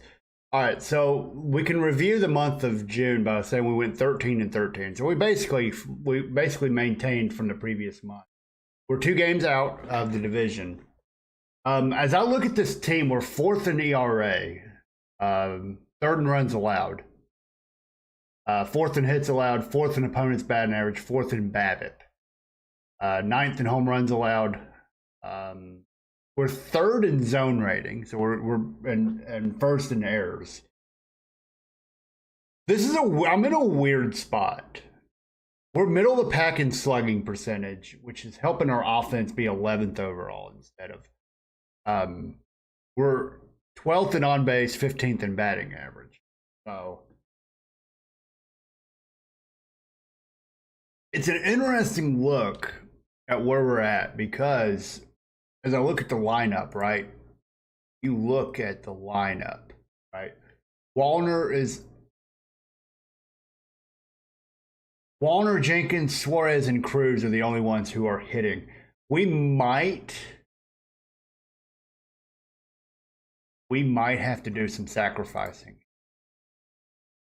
Now James Outman is an 81 OPS.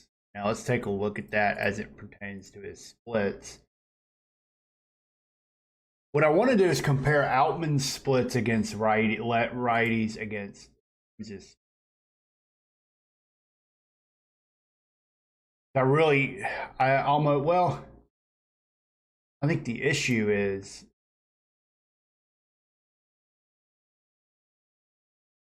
Outman's numbers are better against his percentile ratings, right? His barrel rating and all that. Let's take a look at it. 359 Bacon.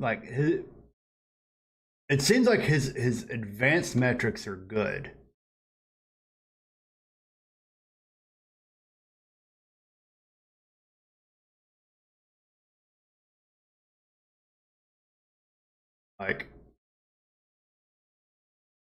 He's making less hard contact than he did last year, but his hard contact rate is still in the 65th percentile, which is which is good. His barrel rate is really good. His issue is he just doesn't make contact, which has led to this number being low. But he's hitting 194. He hit 211 last year, so it's not like it's a big difference. I just realized I don't know where my headphones are. I'll be back.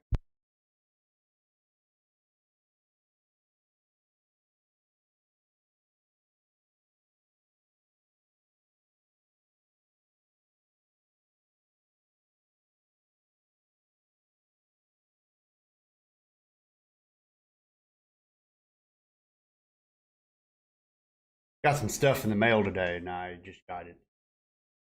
But also, it's from a defensive standpoint. His defense is not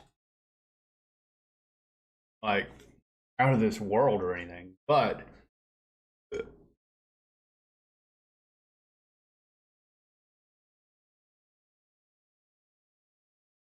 okay. So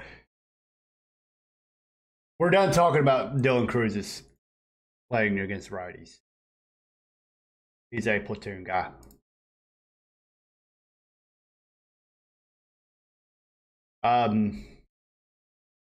Let's see. Yeah. And obviously Cody Clemens is a bit of a stopgap. He has 5 home runs. Let's see how he's done since. Yeah, I mean, he's hit better in May. He has 5 home runs. Didn't really play much before then.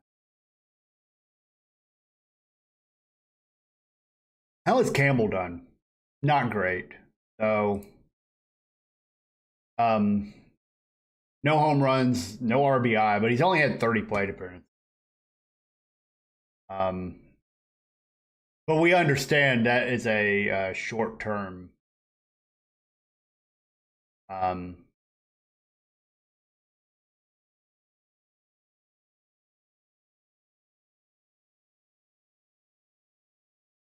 Okay.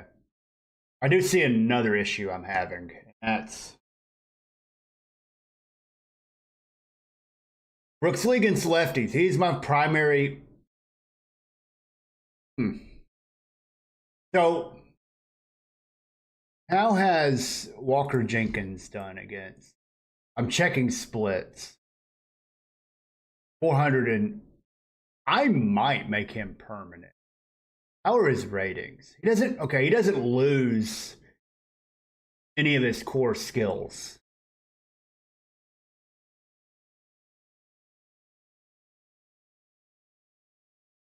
Yeah, I mean, there's only been he's 53 games. He's played 48 of them. How many of those are starts? 37 starts. So that's not going to be the big fix to our offense. I still don't want to play him against lefty this year if we can help it. We got him on training wheels right now. I don't want to mess him up. He's doing well.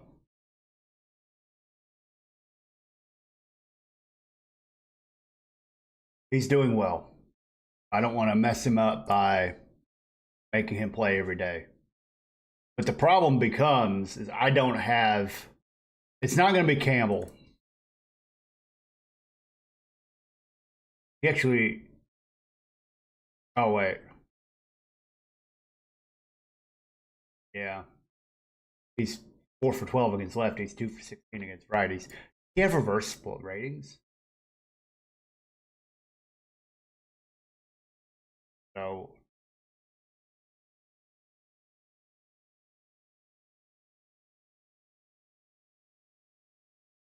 but I'm on board with the idea of him learning first base in AAA.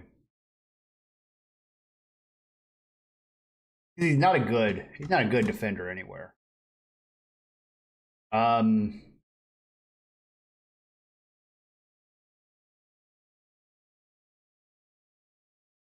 We might bring Gabriel Gonzalez up, play right field. Yeah. And then what we can do then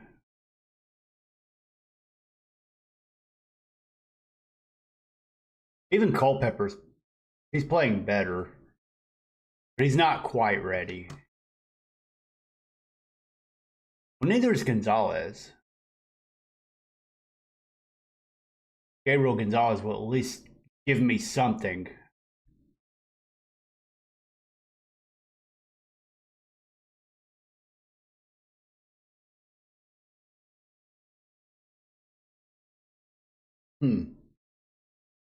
Yeah.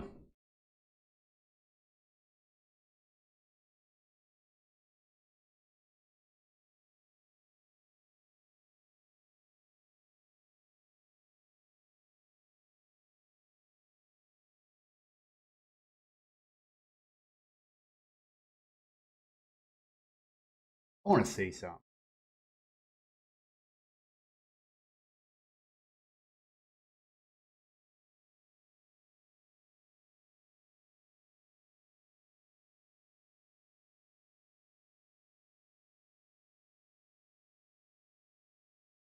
Doesn't really change, but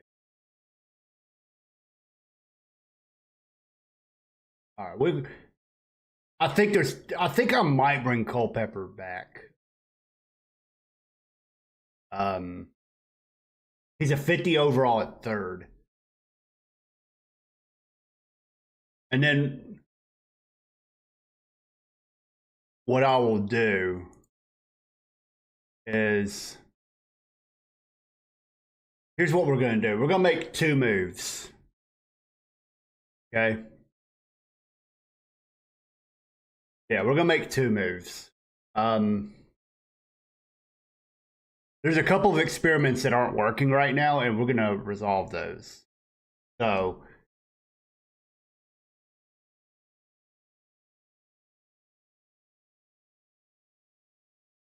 we're going to DFA Brooksley if Oh, he's got option years. We're going to send him down to AAA. We're going to send Brooks Lee down to AAA. Okay. We're going to send Christian Campbell down to AAA. And we're going to call up Kalen Culpepper and Gabriel Gonzalez.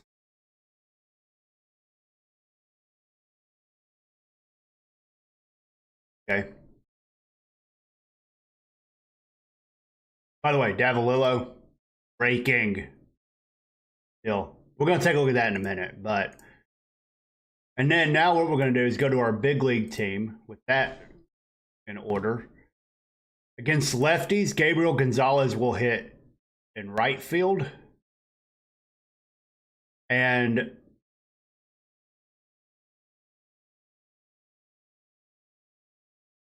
then I think we're unfortunately going to have to play. Well, I don't want to, but may have to.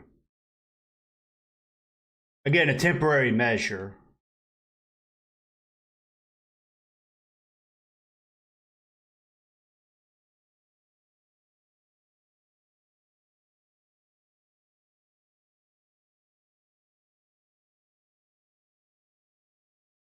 Oh, he's got reverse split.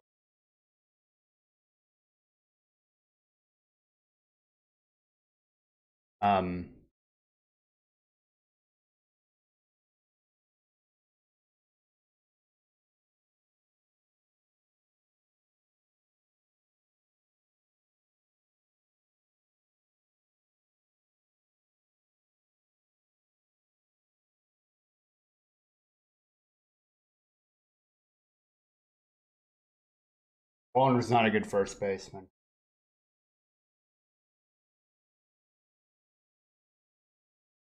Whatever his splits like.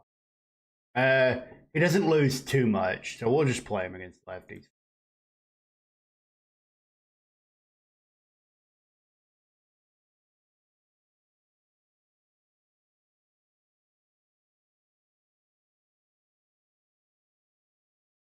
Okay.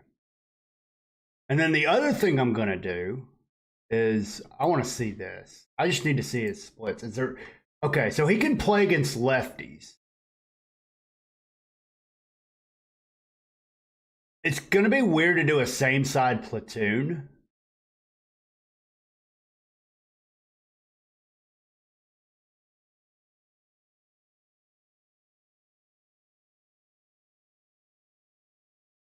But I may have to play Culpepper against lefty or righties at shortstop. There's not that much of a drop off. The only difference is arm strength. Or do I? Well, he's not okay. I think we'll stick to it for now. But I think we'll stick to that. But Culpepper will now be the second. Oh, we got to take off these. We got to take off the force position. Strategy. We'll take out that because he's going to be playing everywhere for it. He's competent enough at 3 positions. Outman will be there, and then at first base, do I have anybody who can play first base?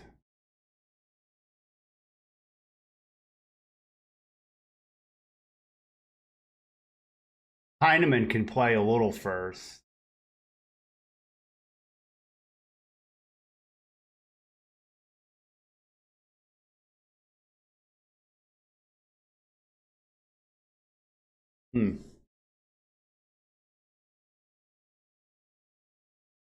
Yeah, actually. I have an idea. Against lefties, we're going to do a platoon at first base. We're going to move Suarez to first base. He's going to learn first base at the big league level during a pennant race. And we're going to play Kalen Culpepper at third. We'll use Cody as the backup. First.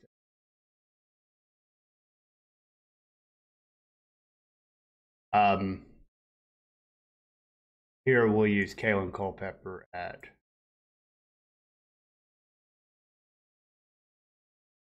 And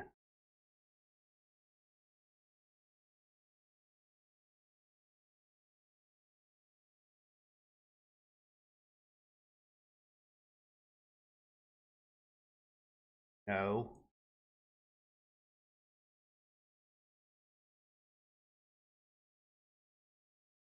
There. Hopefully we won't have to do that as often. And now, and we'll move some players around. I think I'm gonna move. What are his splits like? Oh, he's okay. Yeah.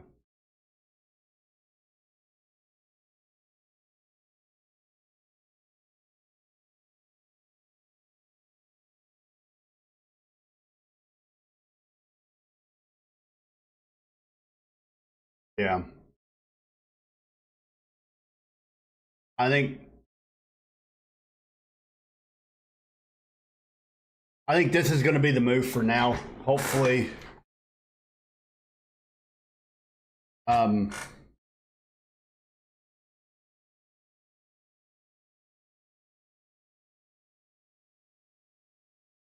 much longer does?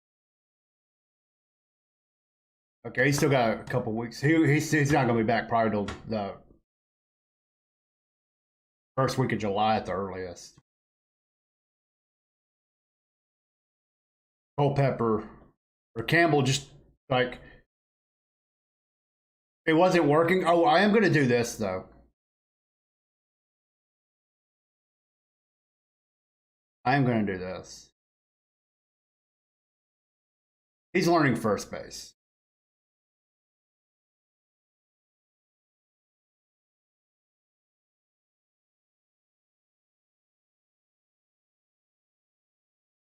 Here. Fortunately, I don't have a true first baseman on the. They're using Tanner Schobel. He's actually hitting pretty well. All right, let's sim today, and we'll look at the rest of the minor league stuff. John Keys got Texas League Hitter of the Week again.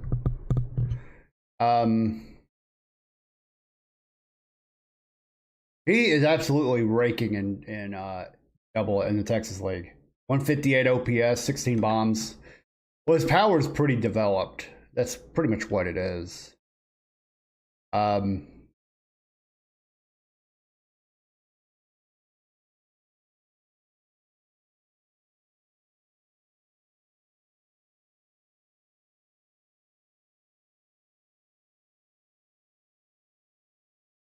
Okay. All right, he wants a scout and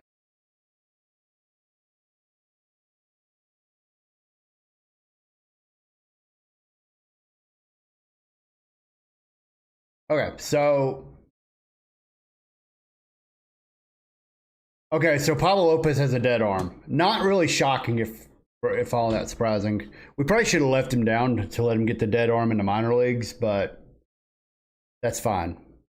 Looks like we had 3 runs in the first, and then we fell asleep on offense. All right.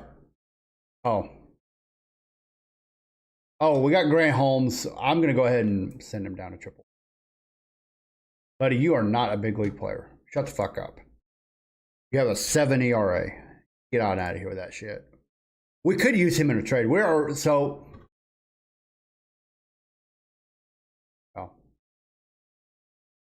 Let's go into June.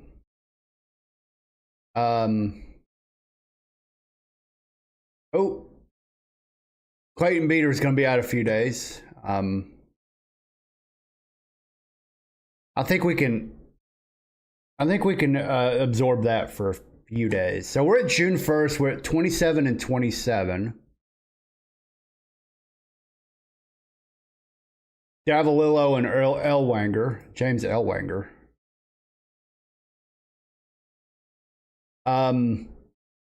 We took a look at our lineup kind of before that. We know it's ass. We know we're pretty much ass from like 5th down. Like our last half of the lineup, pure unadulterated dumpster fire. And that's fine. I think we kind of anticipated that. But let's look at our player development update. Let's see. Emilio Pagan is dropped, which is fine. Thank you for the follow. Mike Paisano, thank you for following. I do appreciate it. Okay, nothing earth-shattering there. Let's see.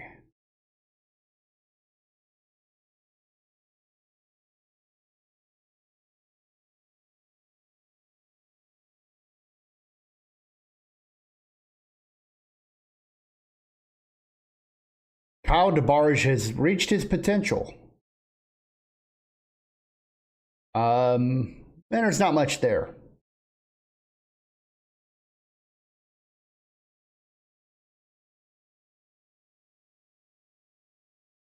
Dante Nori in AAA has reached his potential.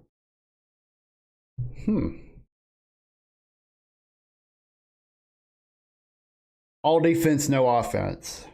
We have enough of that on our team already. Let's see.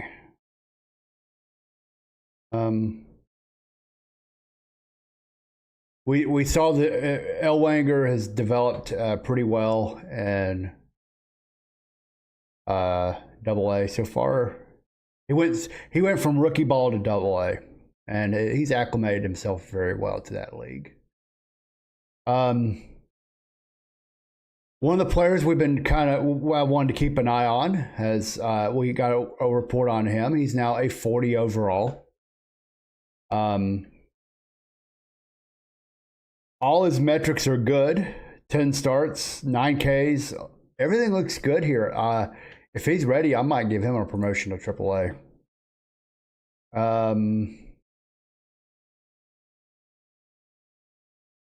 We're gonna go ahead and shortlist Sean Keys. Oh, he's still on there. Okay.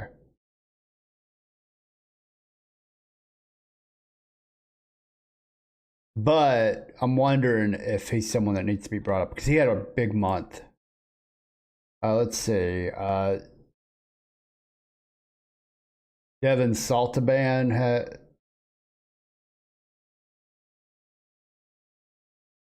I'm only looking at like overalls. Okay, so he's just maxed out his. Overall and potential is 40 now.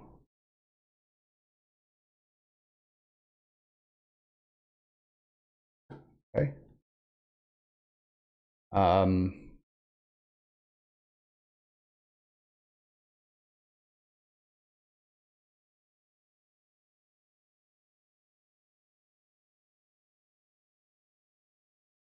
Okay, Wyatt Sanford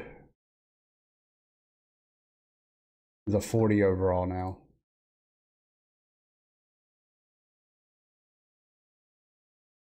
Overall.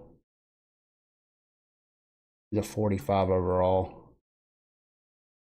45 overall.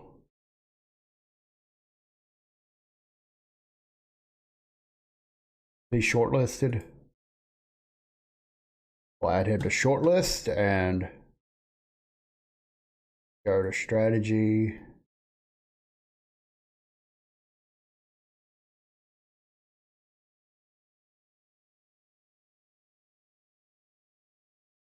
Okay. Jeremy Valoria, 227. I think, not gonna lie, he probably needs to come up a level anyways.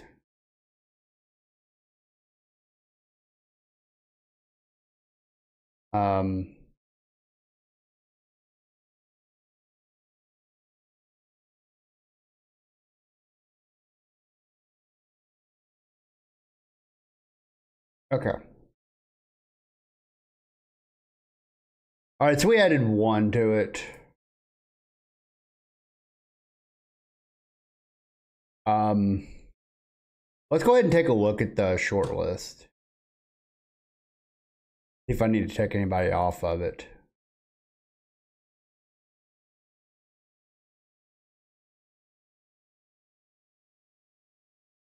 This month we don't. All right. Now let's look at AAA. All right, there's nobody that needs to be called up.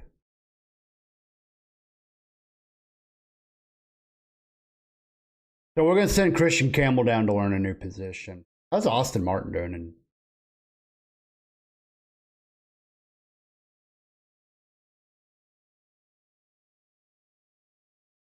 Yeah. I think I'm just going to leave him there.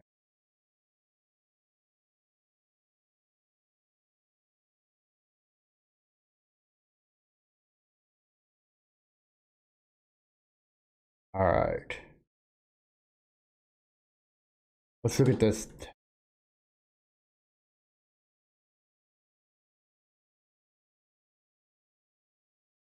All right.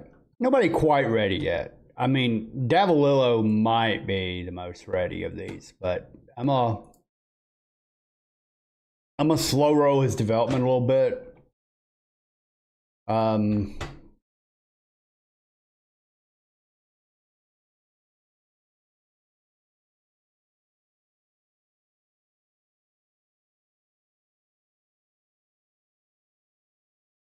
Soto has struggled a little bit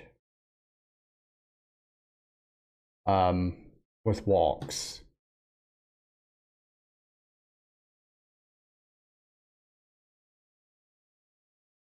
All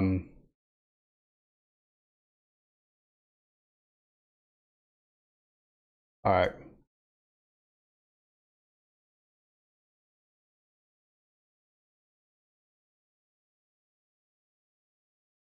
Now we'll go to high A ball and we'll compare them both to the Texas League.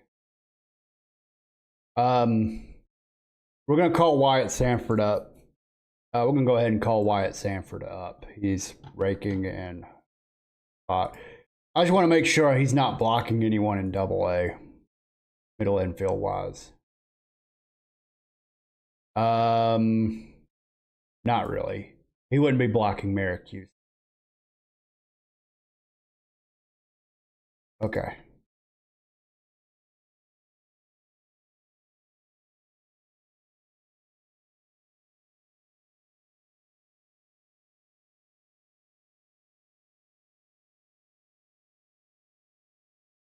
None of these other players I really care about. Andrew Calcetti, though.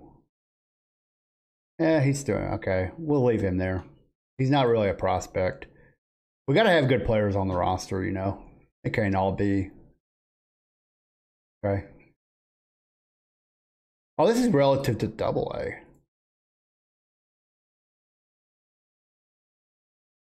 Oh, they got Davalillo. Never mind. He's not going to play. All right. Let's go to regular A ball. Yeah. Okay.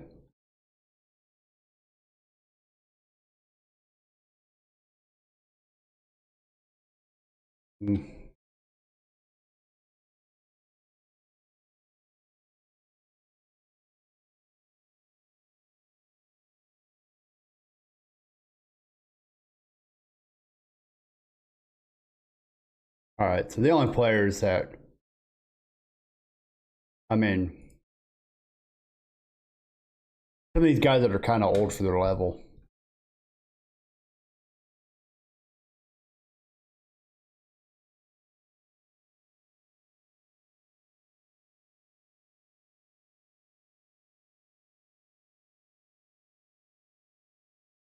Okay.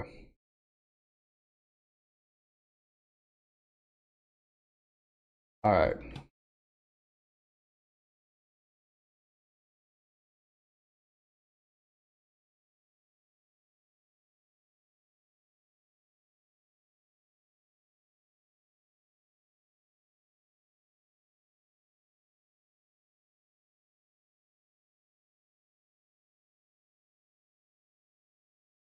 All right.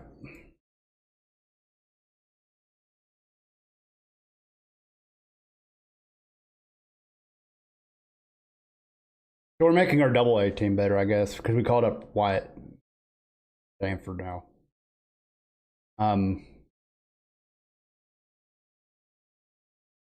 Yeah, 40 games.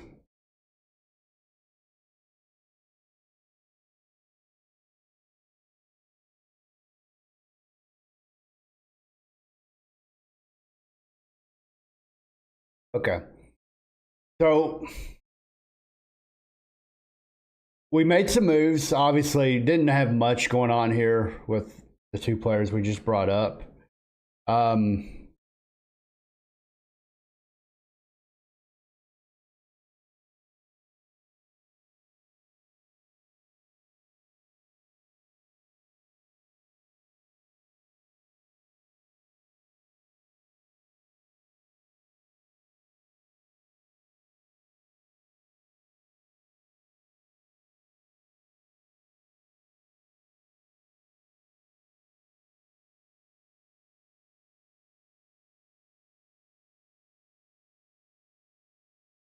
Gonna make Suarez a defensive sub at third against lefties. Just okay. Um,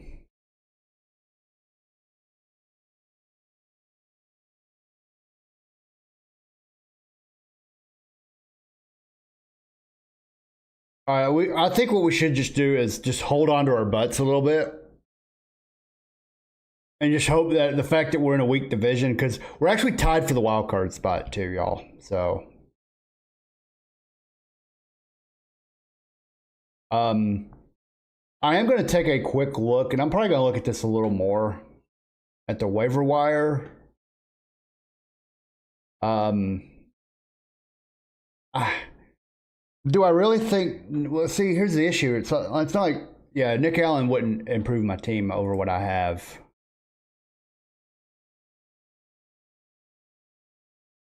And neither would Otto Lopez.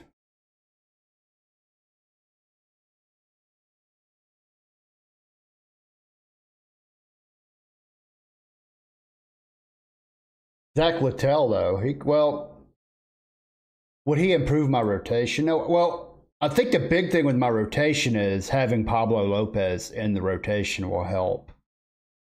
Um,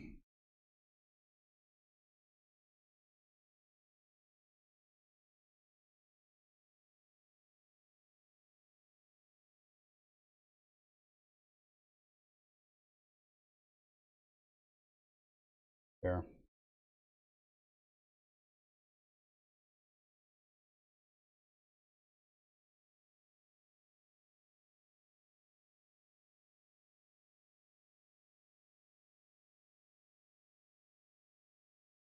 Okay.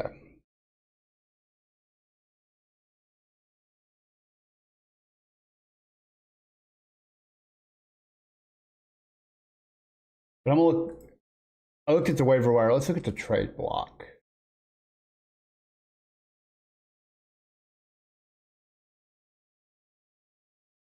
Um, I still have James Outman on there. That's not really a.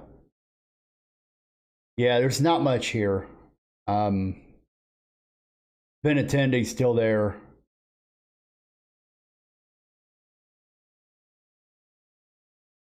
His numbers are good.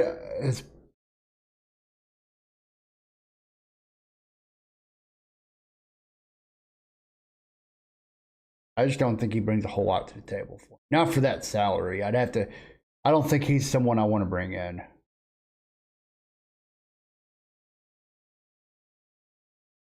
I think I'd rather have Drew Avens.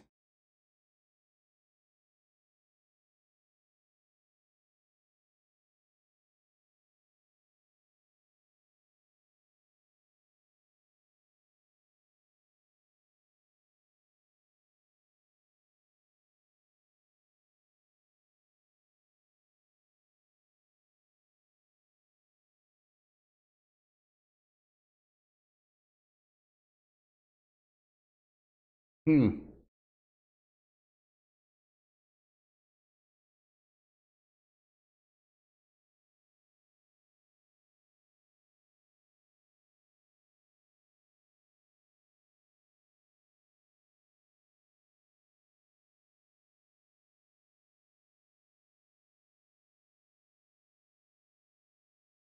The issue here with Buxton was so bad in April that him being average in May doesn't really do much for. Now, obviously, he's way down from last year where he was 118. Thank you for following Twin Center. How are you doing today?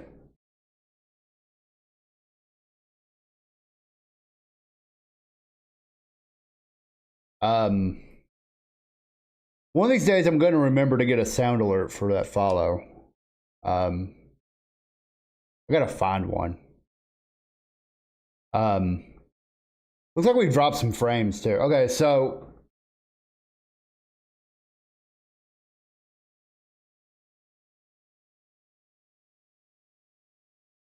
we've done a little bit of platooning. We're moving some people around. Hopefully, get through June. We're piecing this together with duct tape and well,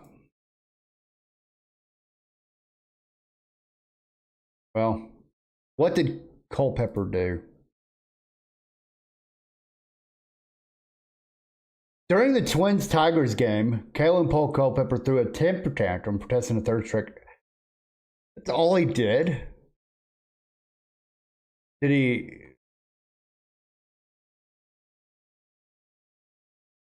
Okay. We did win the game. Okay, so we won't have Culpepper for a few games. That's fine. All right.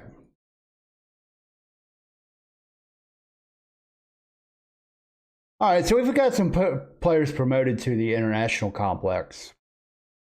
We may take a look at those.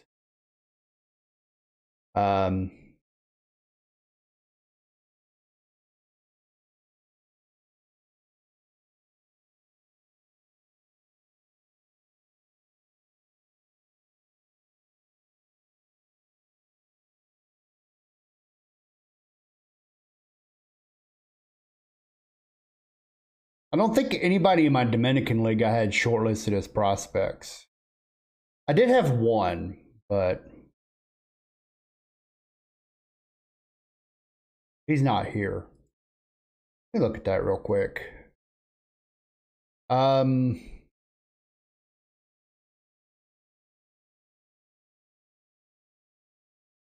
want to see like his ratings relative to. Okay, he's not quite ready for the Dominican League yet. Okay. He's almost ready, though. Not quite.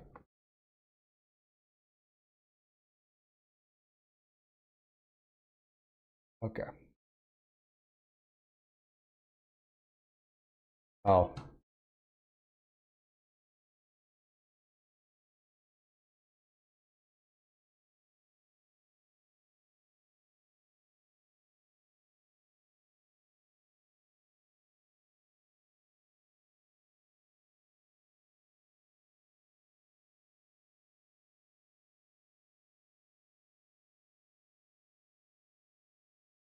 Oh, we got a quadricep soreness, too.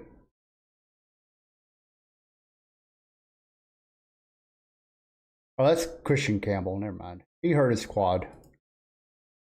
All right.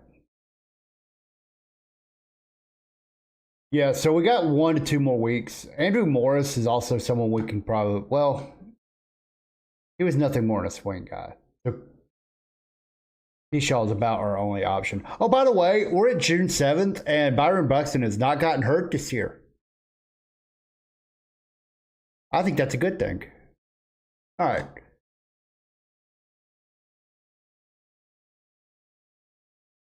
Oh, first year draft combine. I'm letting my scout handle all this. I hope.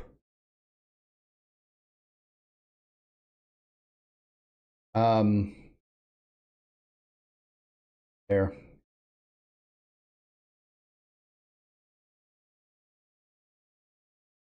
I hope I'm letting my scout do all that.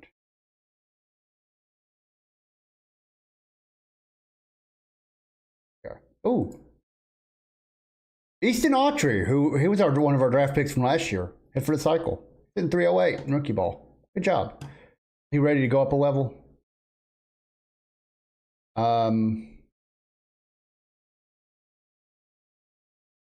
No, not even close.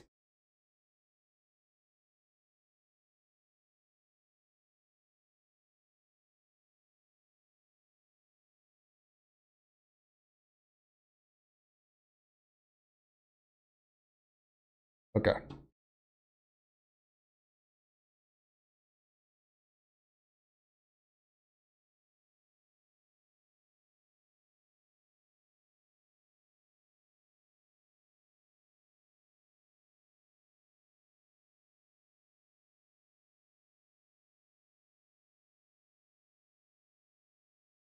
All right, I'll let my scout do all that. And we'll just sim through the week.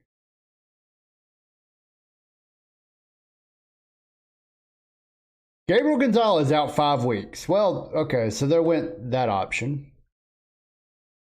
All right, so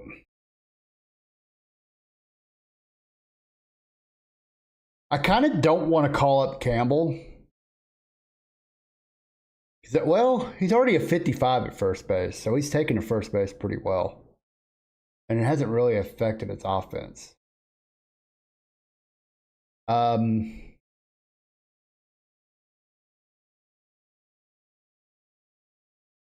to AAA here.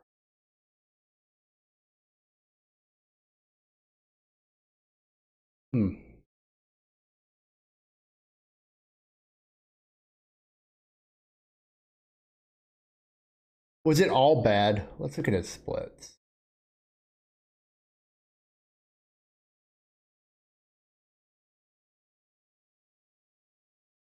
Reverse splits, but he only had 12 at bats.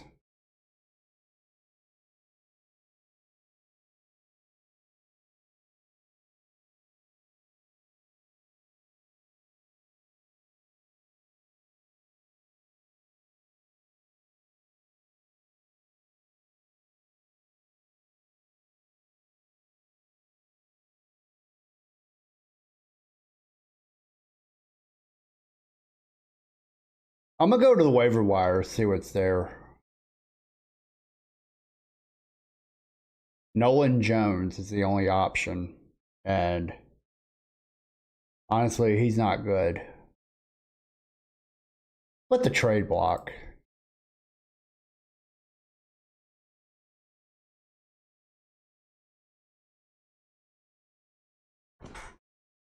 Now remember, this is a right-handed bat that I need to get, so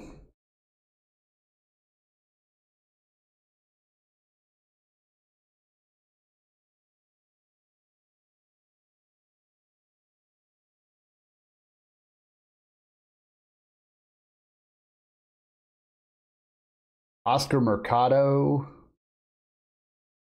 He's only hitting 207. He did have a strong year last year, but he's also 32. So, and his ratings aren't exactly great. Tavares.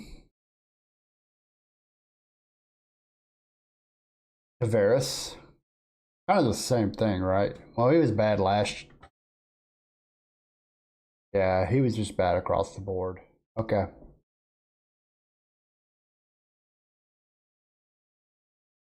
We're a couple games under 500. I don't really see any options on the trade block either.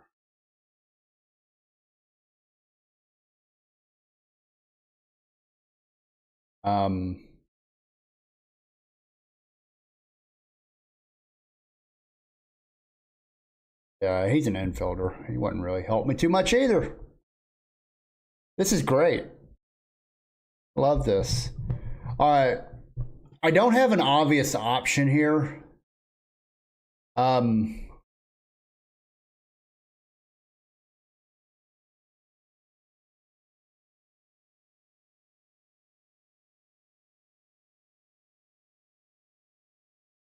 what I might even do. Well, he's a lefty. He's raked, but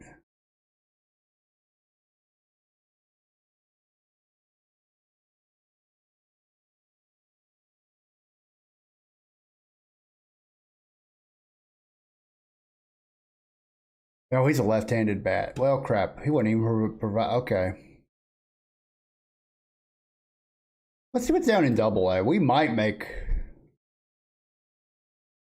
Well, he's a 40 overall. But he's absolutely, well, he's not really raking in Double A right now. Dang.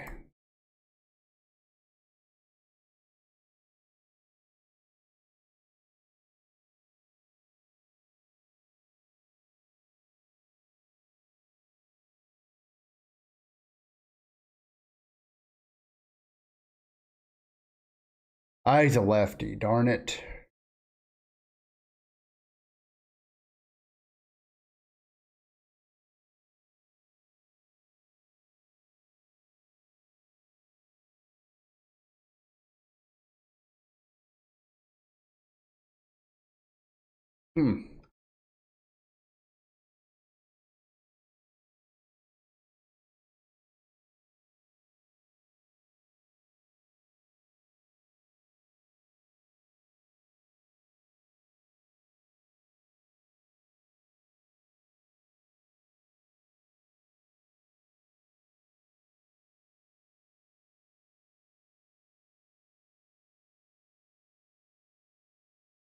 All right. Well, we're going to have to make I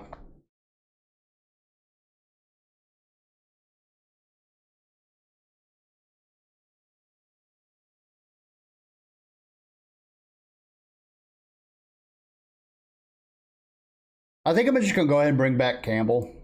And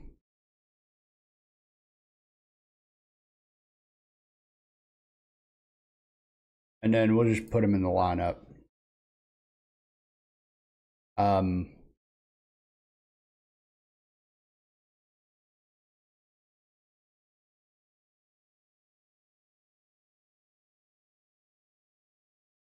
He won't affect anything there. That's right field. By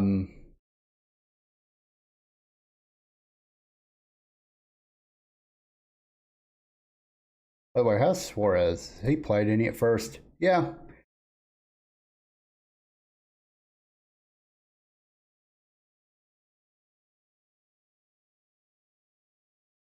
All right, we're gonna go ahead and take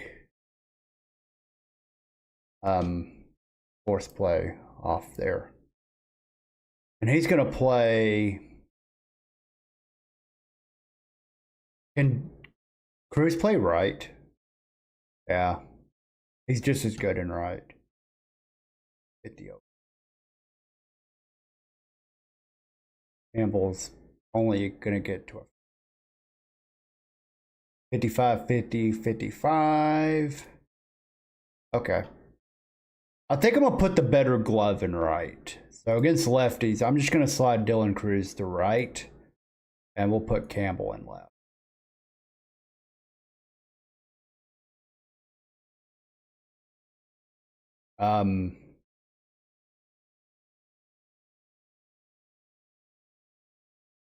Yeah, I think I'm going to stick to what I got here. Let's look at our lineup real fast to make sure we're optimizing here. I think Cruz with his 345 on base will still hit leadoff. Wallner still hitting for a lot of power. He'll hit second. Suarez, he'll hit fourth. And then I need to see how Walker Jenkins is done hitting leadoff.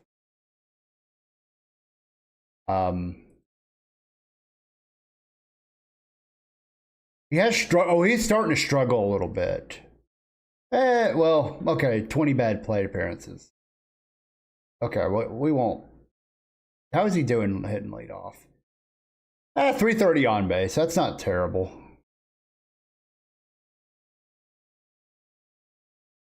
That's not terrible. Okay.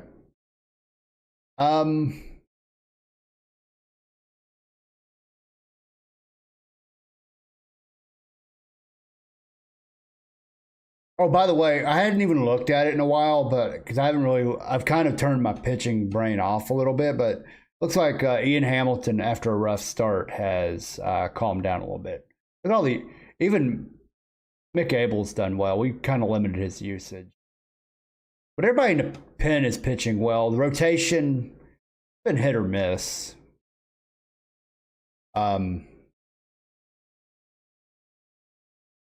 Yeah. Okay, the king got his walks back under control. Bradley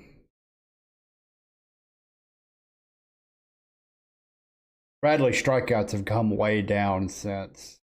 Not really. They're in line with his 25 numbers. Okay. His K rate is kind of low, though.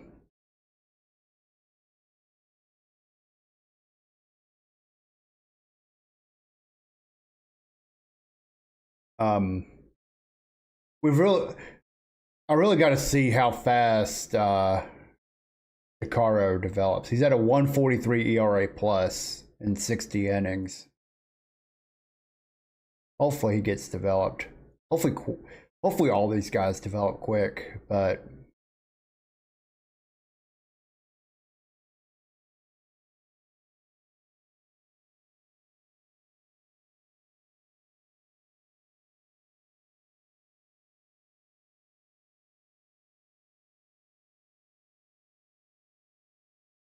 oh, he's not a prospect anymore. I need to take him off my list. Is he even on my list? Or remove him from my... Oh, I'll take a look at that after the month, though. We're halfway in the month. Let's see. Antonio Lopez? Okay, he's not greedy. Okay.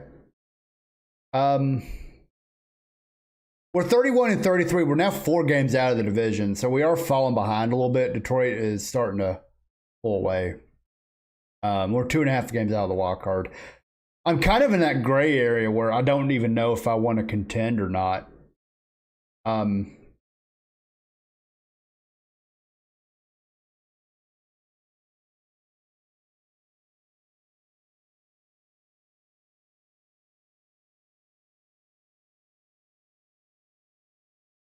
see.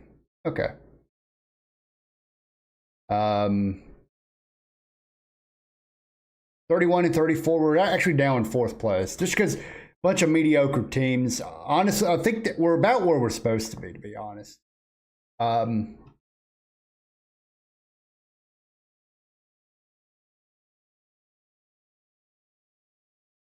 going to get some good news here soon.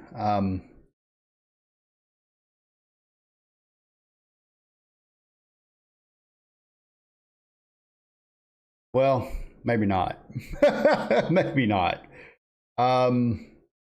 Maybe not.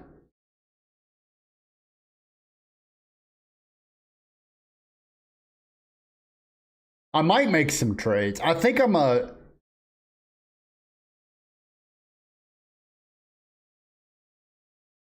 make a decision here shortly. I've been on for 3 hours. So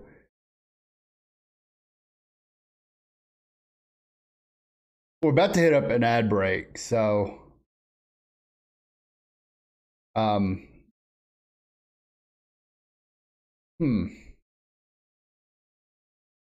really thinking about selling. And that's kind of what I'm thinking here. I got Suarez done for the year. Like, do I think this team will contend? As it's constructed, no. Like, our offense is horrible, right? I mean, we're finally up to 13th in the American League in batting average. Our rotation's not good. Our bullpen's fantastic. So, do I sell at the deadline, knowing that my Pythagorean record is right at 500?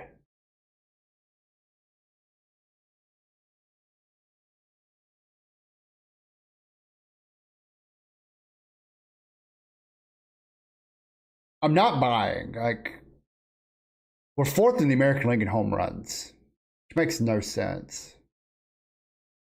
Our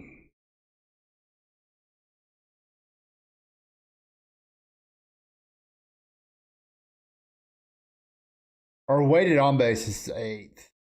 Middle of the pack. We're middle of the pack. The problem is we can't hit. And right, I think it boils down to what's available at the deadline.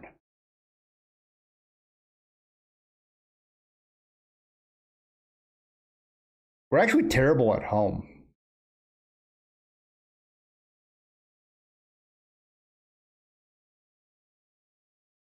The reason I'm thinking about selling is I've got a bunch of players as we look, and I'm gonna think about this a little bit. We go to front office.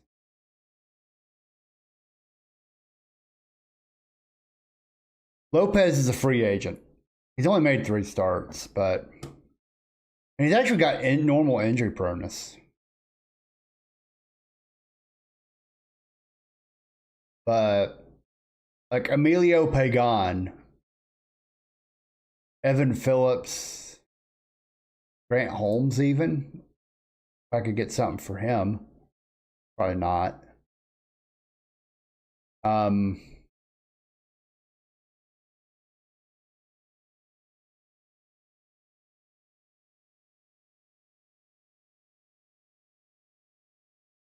Michael King has a player option, so I think that's why I picked up that trade. I don't know if he has a lot of value.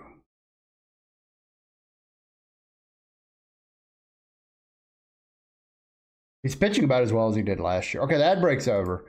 All right, so what we're looking at is I'm kind of looking at things, and I was looking at our numbers. We're abysmal offensively. We're 10th in runs scored in the American League. That's actually not abysmal, but it could be worse.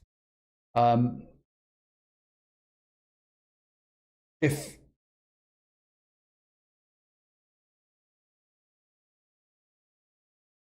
like Suarez is a free agent after the year, I'm not bringing him back unless it's like on a 1-year deal or something. He's basically done what I thought he would do. He's not fallen off, which is usually what happens when I bring these guys in, but he's done pretty much what I expected of him. Hit a bunch of home runs, hasn't walked much, doesn't hit for.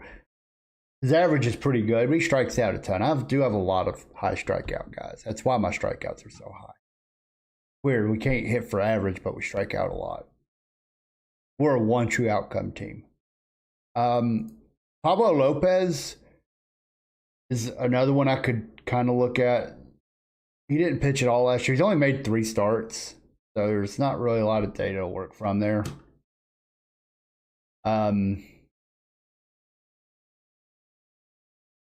Or do I see what the trade block is like? Obviously, we're about to get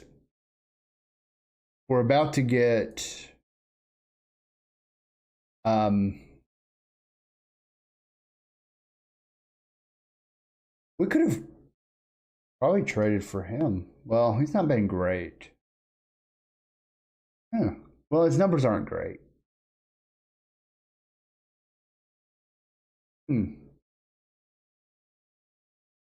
He can play first, second, or third.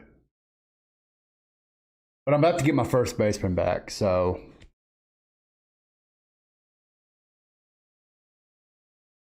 Well, he only has 1 home run. For a guy who hits power, his power rates are bad.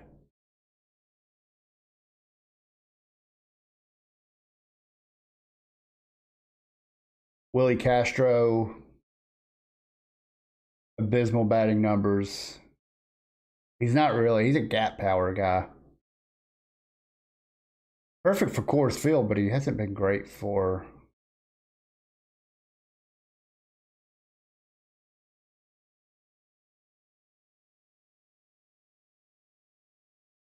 Yeah. Kyle is bull.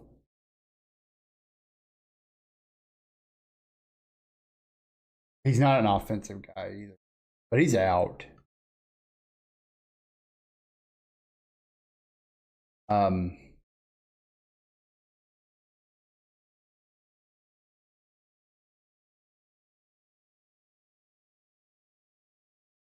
But I think, and we're middle of June, we're 31 and 34, which is about right considering where we were offensively and what we've lost already.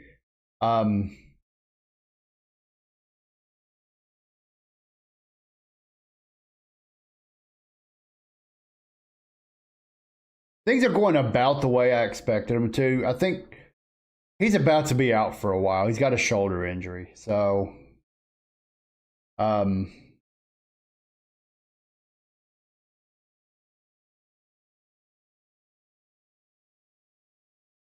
has a 305 on base. That's really what's keeping him in the lineup, is that 305 on base. Which is weird because he would just, why not just throw him strikes? He strikes out a lot. He doesn't make contact, and he doesn't hit with much force. Make him hit the ball. That he walks a lot, that's a reflection on how his ability as his plate discipline.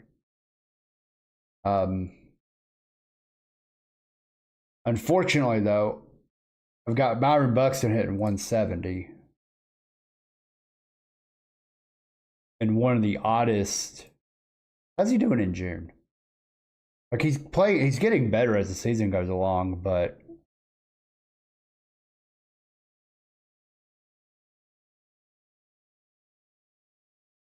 it's also the most games he's played. He's played 61 of the 65 games this year, which is actually good for him. But his numbers are creeping up.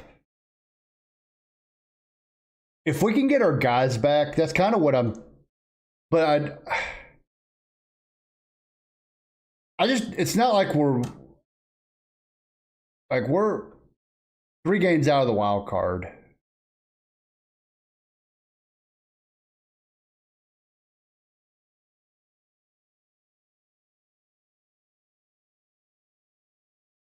We're really good at hitting solo home runs.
Yeah.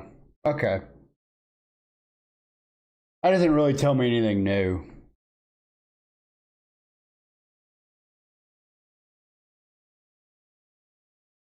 Yeah.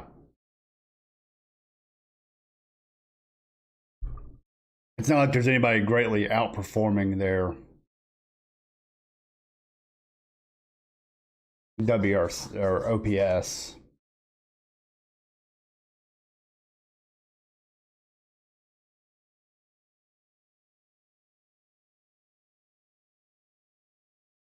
I'm gonna have to go through this one day and look at all this. But yeah, let's go ahead and sim.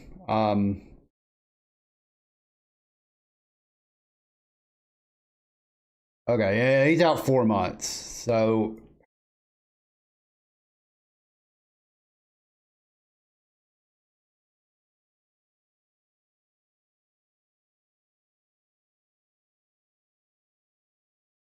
problem is, do I have anyone in AAA who can play that kind of defense at shortstop?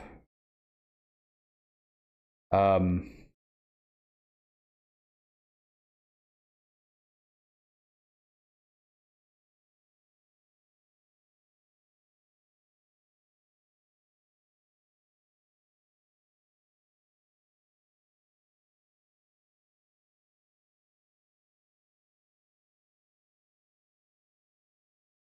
Heck, this might be the weirdest thing I've ever done. What if I brought up Shy Robinson just to be the defensive shortstop? Even though he hit well in Double A.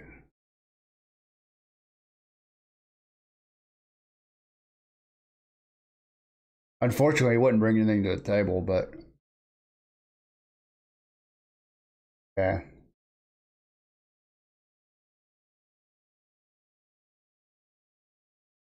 Or heck, Merrick Houston's more of a prospect, but he's not ready yet either. I'd rather protect my prospects if at all possible. Yeah.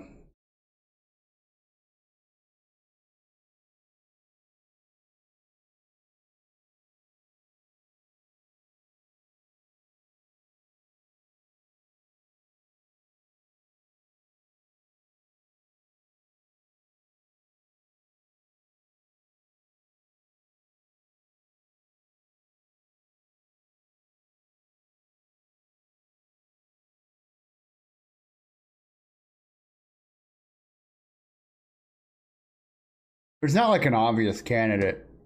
I mean, Brooks Lee's there. I mean, if I wanted to do that again.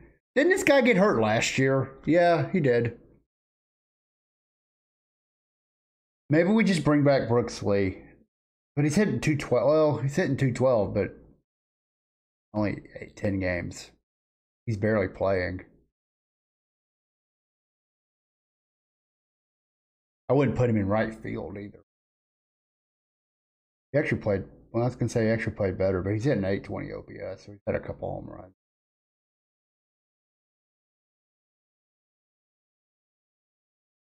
Okay. Um,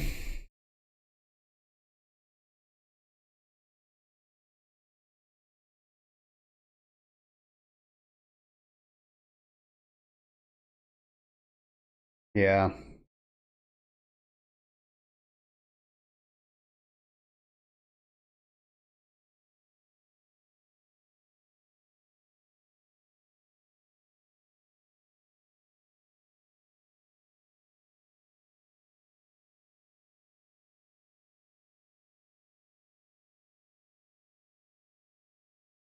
The trade block's getting a little more fleshed out.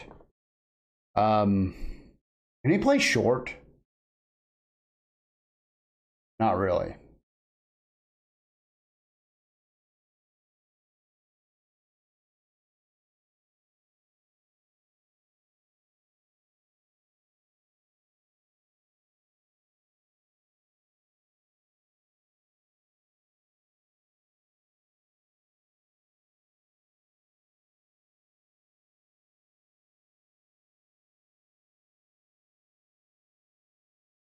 This might be where I make a move and see if I can like excise some potential here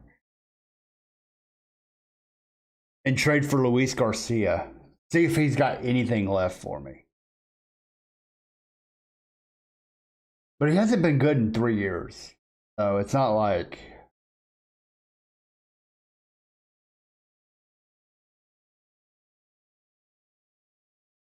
And he would be playing second base. Which he's actually a better third baseman, but he's not even a good third baseman. Wait a minute. Wait a minute. Wait a minute. Wait a minute. Wait a minute. Can he play? He can play second, not that well.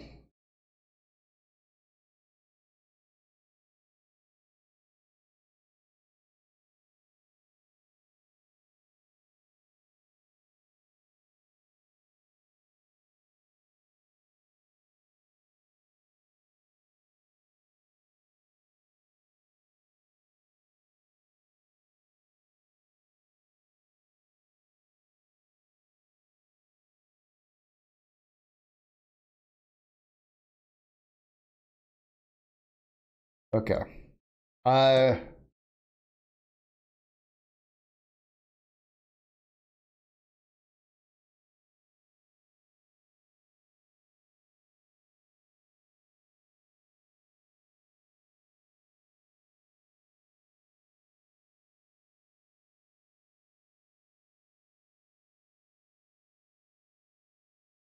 if I can get Chicago to eat some of that salary.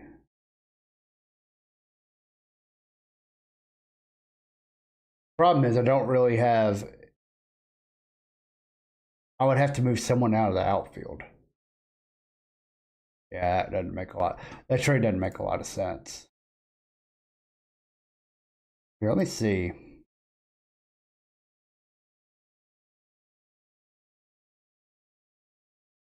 None of these guys can play. I mean, Will Castro can play, but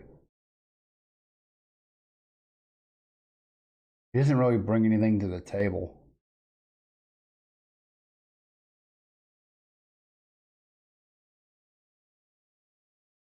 He can play second and third. Oh, he played for us a couple of years ago and we got rid of his ass.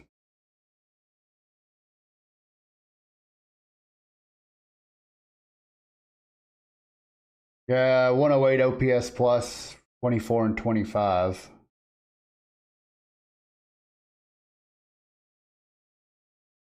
He's a good base runner, but that's about it.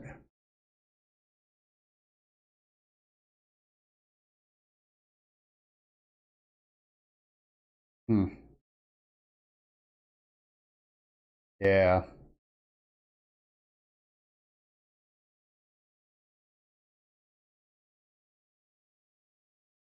Okay. So anything I do, I might just have to bring up Brooks Lee for now.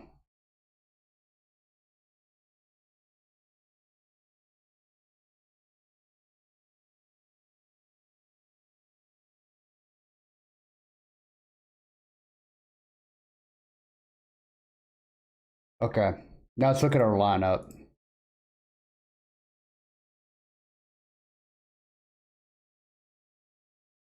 He hit better against. There's no platoon splits. Okay. Okay.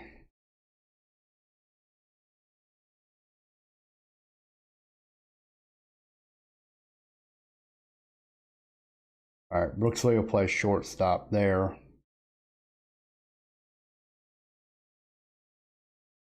Then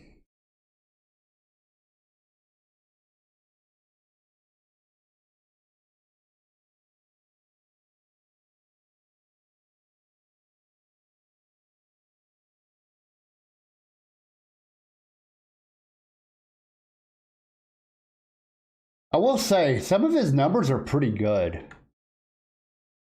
He's hitting, yeah. We need to get him in the lineup then. See what his splits are like.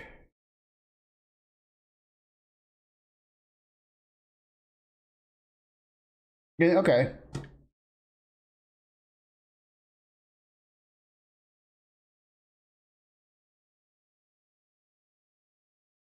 What are his ratings like?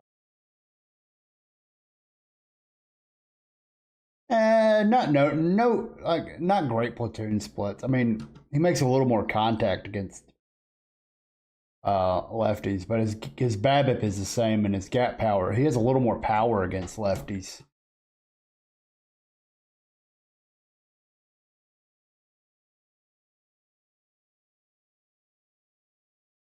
I might put Culpepper in here. How is Royce Lewis as a shortstop? He'd be very similar.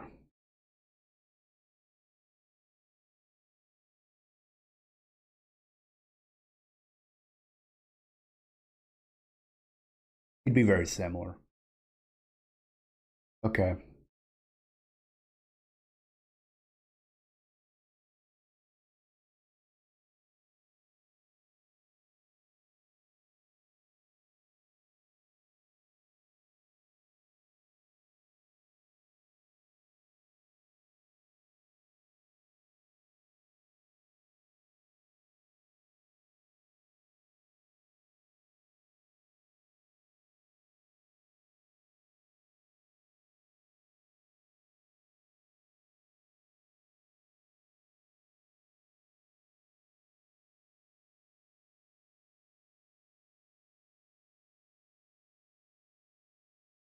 Yeah, we're gonna do a platoon. Um,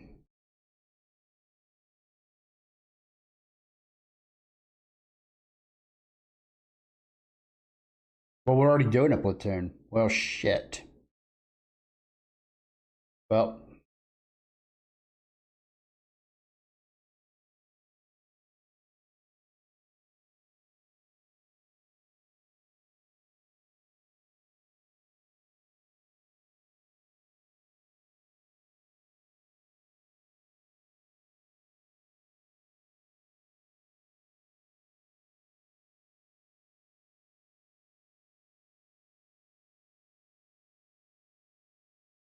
oh, we have Campbell in left again. He's playing all over the place.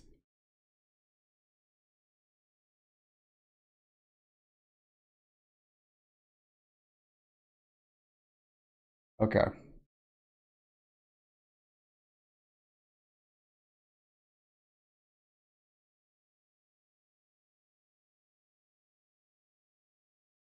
All right, so Lee will be the starting shortstop, and then we'll figure that out. He's still gonna hit ninth.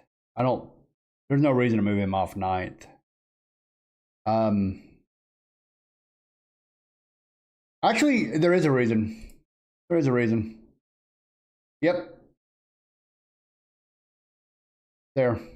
We're gonna move Campbell, at least there, and then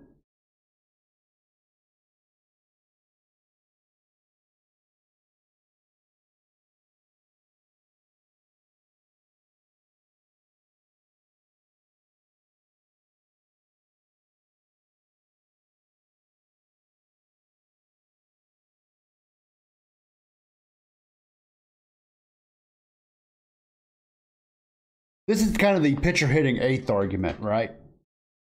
There we go. All right.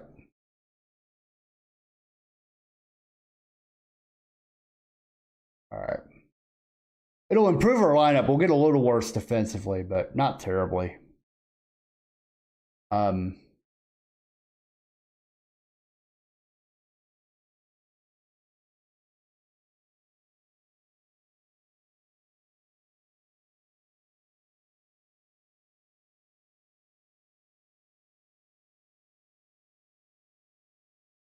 okay. Oh. And since he's been gone for about a month, we'll give him a few. We'll give him the rest of the week in rehab. Give him a couple games over there.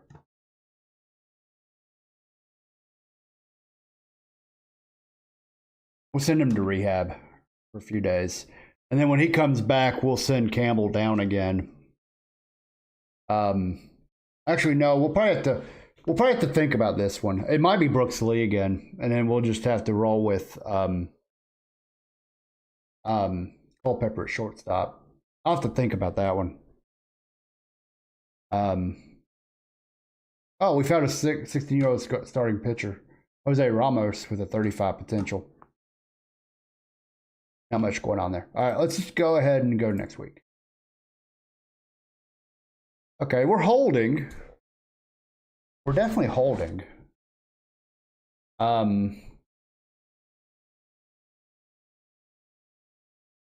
All right, let's see. Um,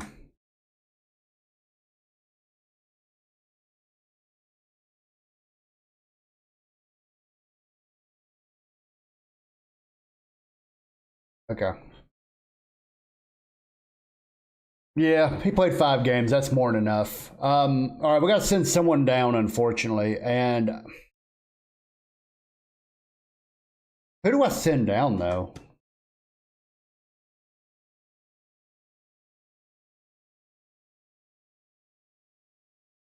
Let's see.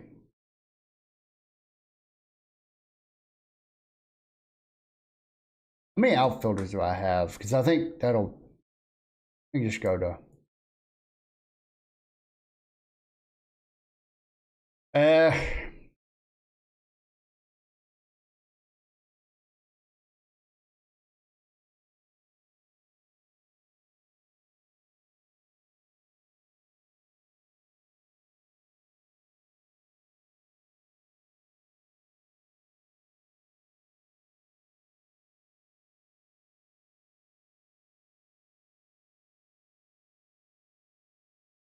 Campbell's playing well, though. Is he playing better than?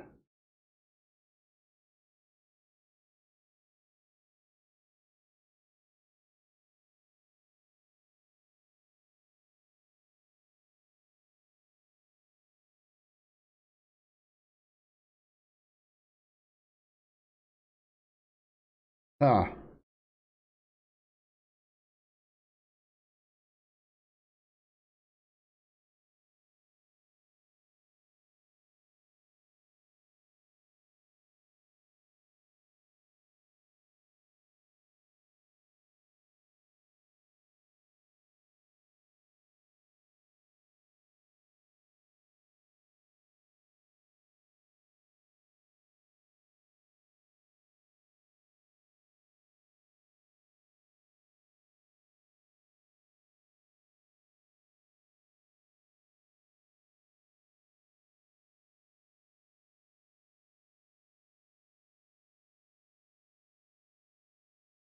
What is my current lineup look like?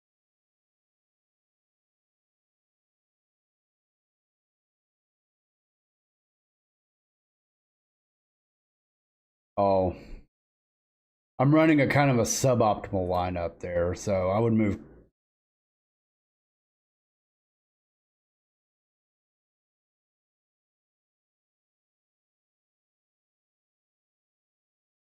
Problem is, if I send, oh shoot, I might back myself into a corner here.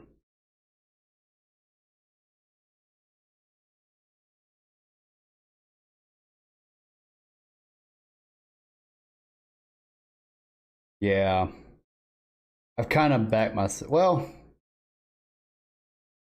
we can send. Yeah. Oh, this is an easy one. Actually, this is easier than I thought. Thought.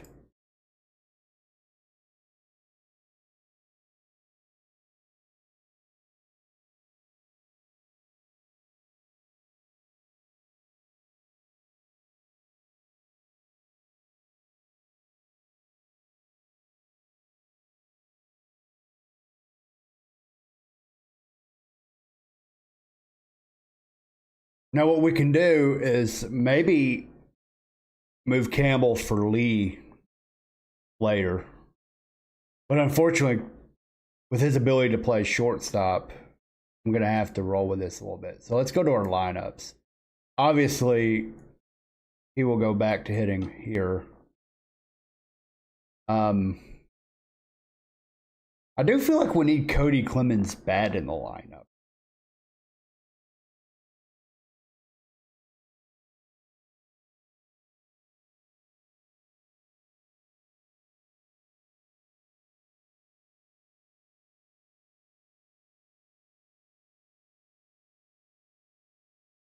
Oh, maybe not actually. Maybe not. Sub 100 OPS. It's not gonna. Okay, well, anyways, that'll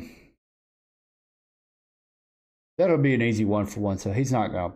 So we can actually make him the backup here. Yeah.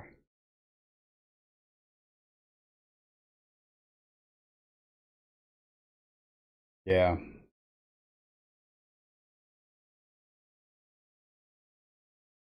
Yeah. Okay. Um,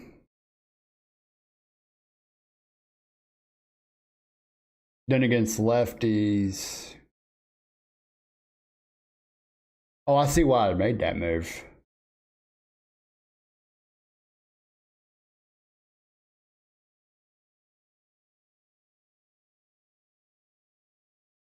Well, yeah, we know, can Culpepper play left field? Not really.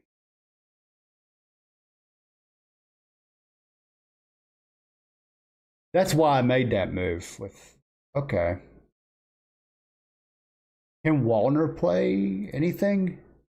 He can play right.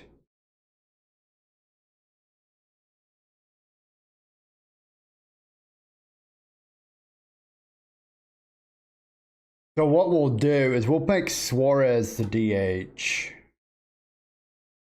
move Cruz to left, and we're going to play Wallner in right.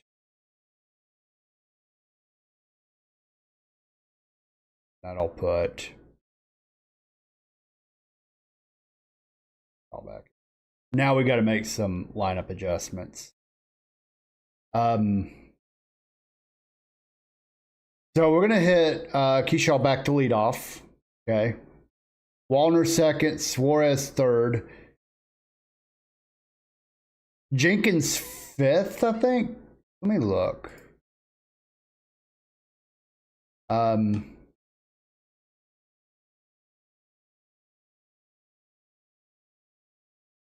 which one's hitting for better?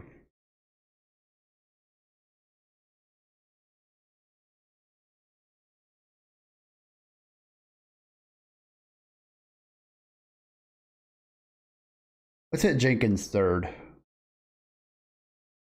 No, let's hit him fifth. Let's hit him fifth. Well, no, he's gonna come out anyways. Here.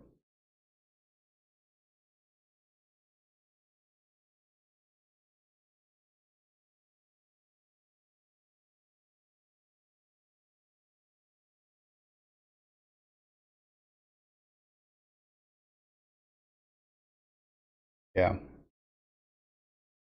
And then against lefties.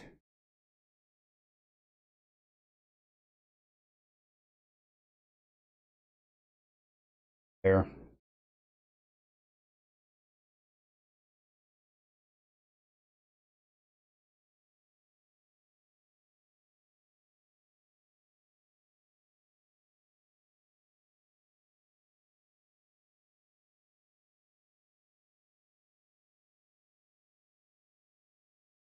Hmm.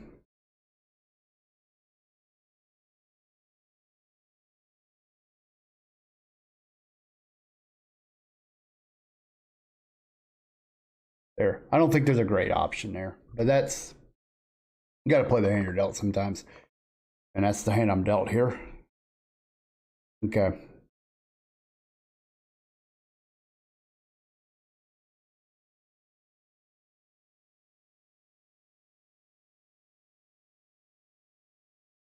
It looks like Buxton's gotten cold again.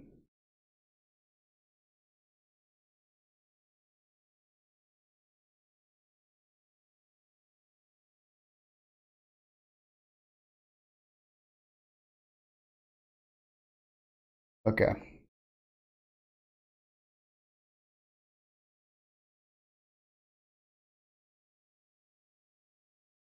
All right, we have a trade proposal.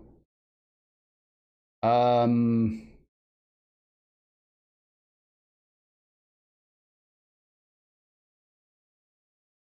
yeah. He's put up pretty good stats for Scranton in AAA. But no, I don't need a first baseman that badly.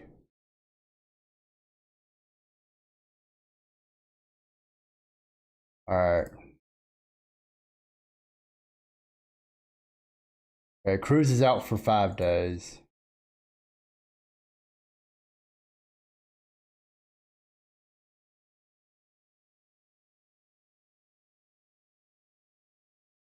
Okay, so we're still holding it at 38 and 40. We're still kind of holding right there, right at 500.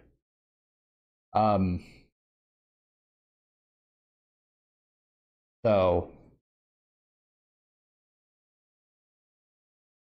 we'll go ahead and sim to July 1st, and I'm gonna go ahead and call it here. Yeah.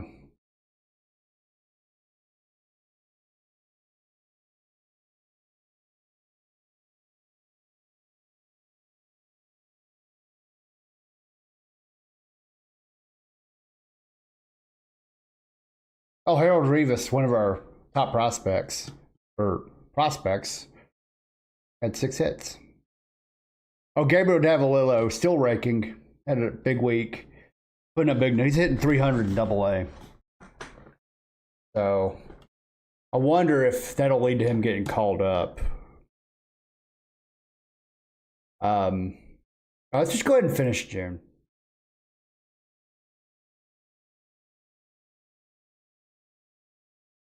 All right. Taj Bradley got pitcher of the month, by the way.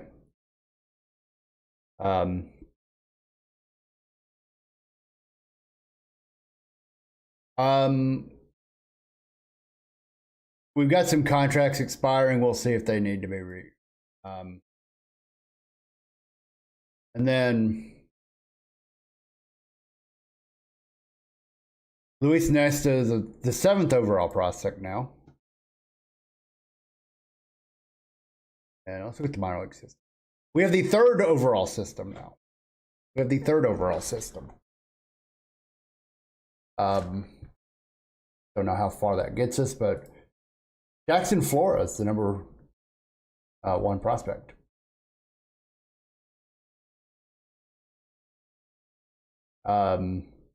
Cavalillo, 298, 386, pretty much top percentile and everything. You got a cup of coffee and high A ball.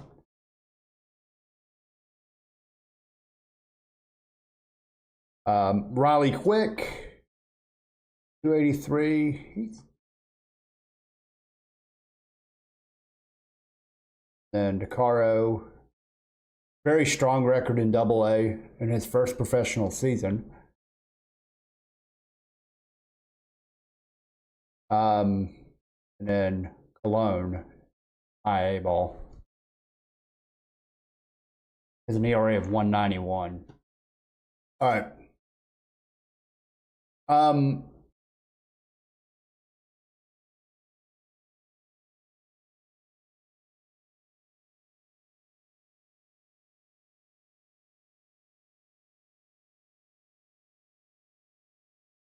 All our best pitchers are in the bullpen.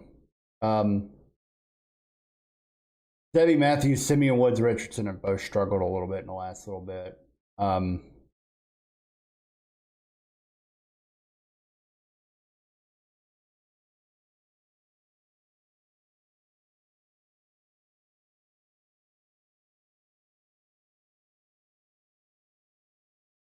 This is crazy that he's pitching this well and that well. I think the way that the league is structured, you almost need to have a really good long reliever. That's kind of what we've got. Mick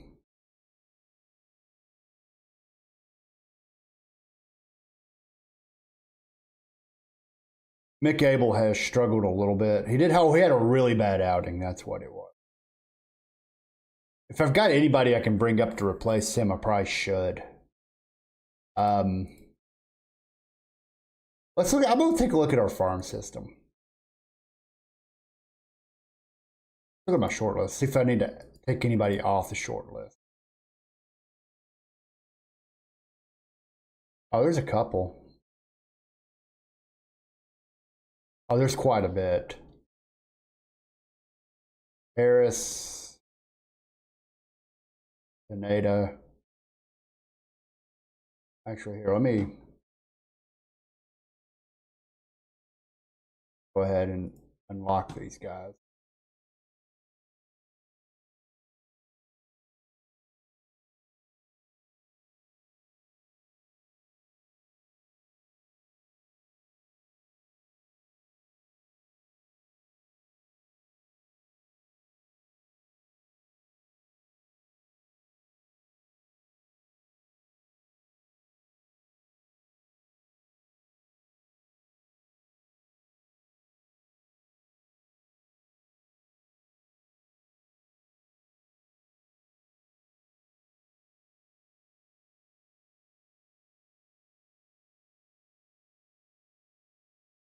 I could do this offline, but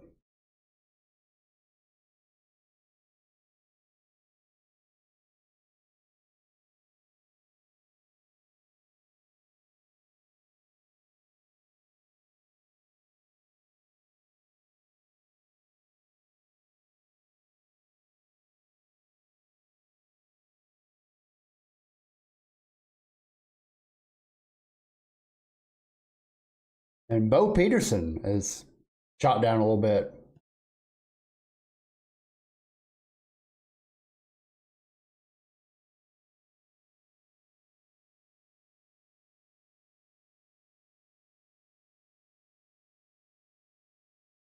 Okay. And I'll take them off my list for now.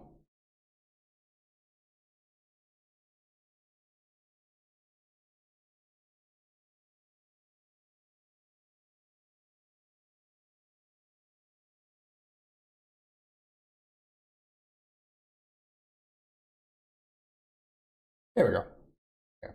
Now, we'll go to our farm system, take a look at that. And what I'll do is probably, let's take a look at how our minor leagues is doing overall. And if is there anybody I need to add. Jose Pena.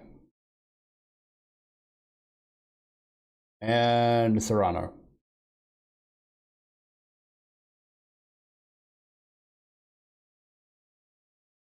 There's a few guys.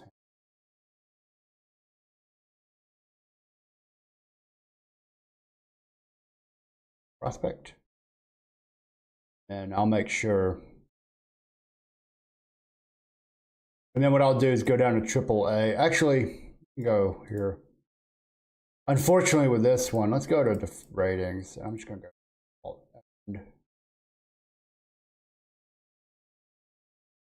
Okay, still nobody at here. Christian Campbell, probably the closest, but he's been getting some cups of coffee. Let's see if there's anybody who's ready to play in the International League. Merrick Houston's, I think, has he had a good enough year? Yep, we're gonna go ahead and call him up to AAA. He's put up 2 wins. We'll go ahead and send him up because he's gonna have to be at the big league level sooner than later, anyways. Just because of his infield ratings, he might be on the big league team next year, for all I know. And then I don't care about McCade Brown. Okay. And then we'll compare everybody to the Texas League. Everybody here. No prospects.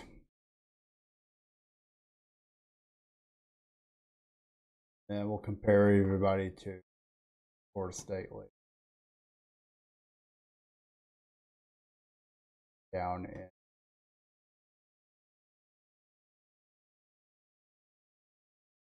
some relievers that need to be promoted up, but none of these guys are prospects.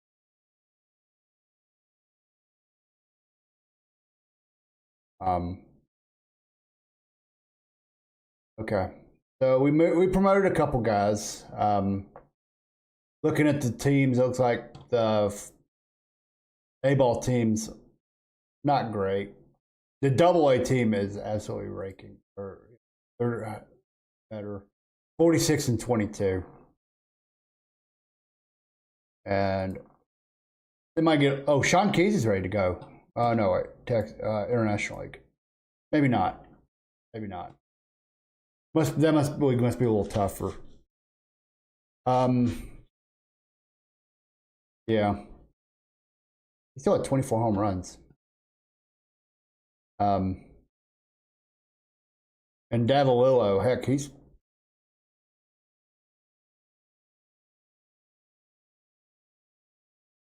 if his contact, well, his contact and power close enough to be in the big leagues. The problem is he doesn't really play defense that well. I'm gonna have to take a look at him actually. Let me see. Could he play first base? He's gonna have to be a DH. That's the problem. No, he's got a good catcher arm. Oh well. Anyways, let's just take a look at how we did in June. 12 and 14. We've been pretty consistent. The numbers haven't changed. We're fourth in home runs. We're middle of the pack in runs scored, but we can't get on first base. On base is 11th. Our defense is still pretty good. Still walking a lot of guys, but our pitching is good so far. We've built a pretty good staff. The question is, as we head into July 1st, let's take a we'll kind of eyeball the trade deadline, because that's kind of where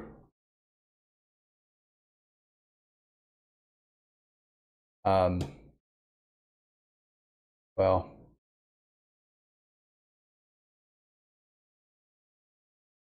need to change our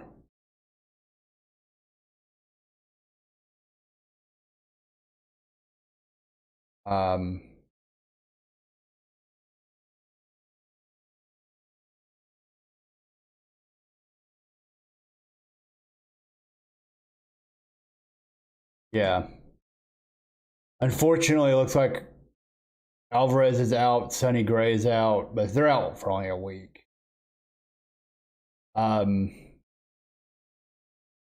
We do need a starting pitcher, so we could look at Ronaldo Lopez.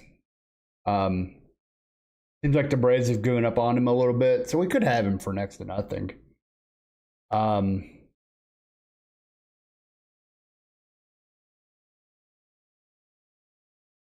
Problem is,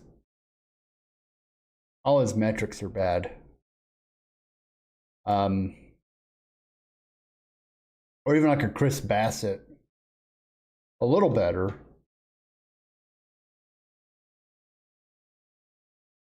I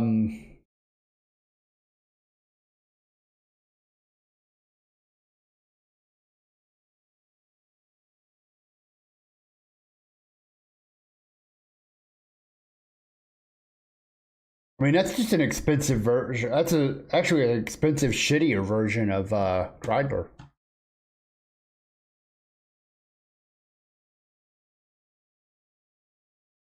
I would like to acquire a shortstop, but it doesn't look like there's one here for me. Okay. Well, anyways, I think that's going to be it for me. We'll look at this draft too as we head closer. 4.5 games out. First half of the year is pretty much over. We're a game and a half out of the wild card. Looks like most of the league is still in contention. I would say probably the Tampa is really the only team out of it. I mean, Texas and Kansas City. I mean, these teams here, the problem is for the Angels, A's, and Royals is they got a bunch of, and the Rangers, they got a bunch of teams ahead of them. Like Yankees, Toronto, Cleveland, and the Twins. And we kind of run into that issue too, but we're only a game out, so like a good winning streak, we can be right in it. So I'm looking at needs. It looks like starting pitching and a bat somewhere. I don't think getting Keyshaw back will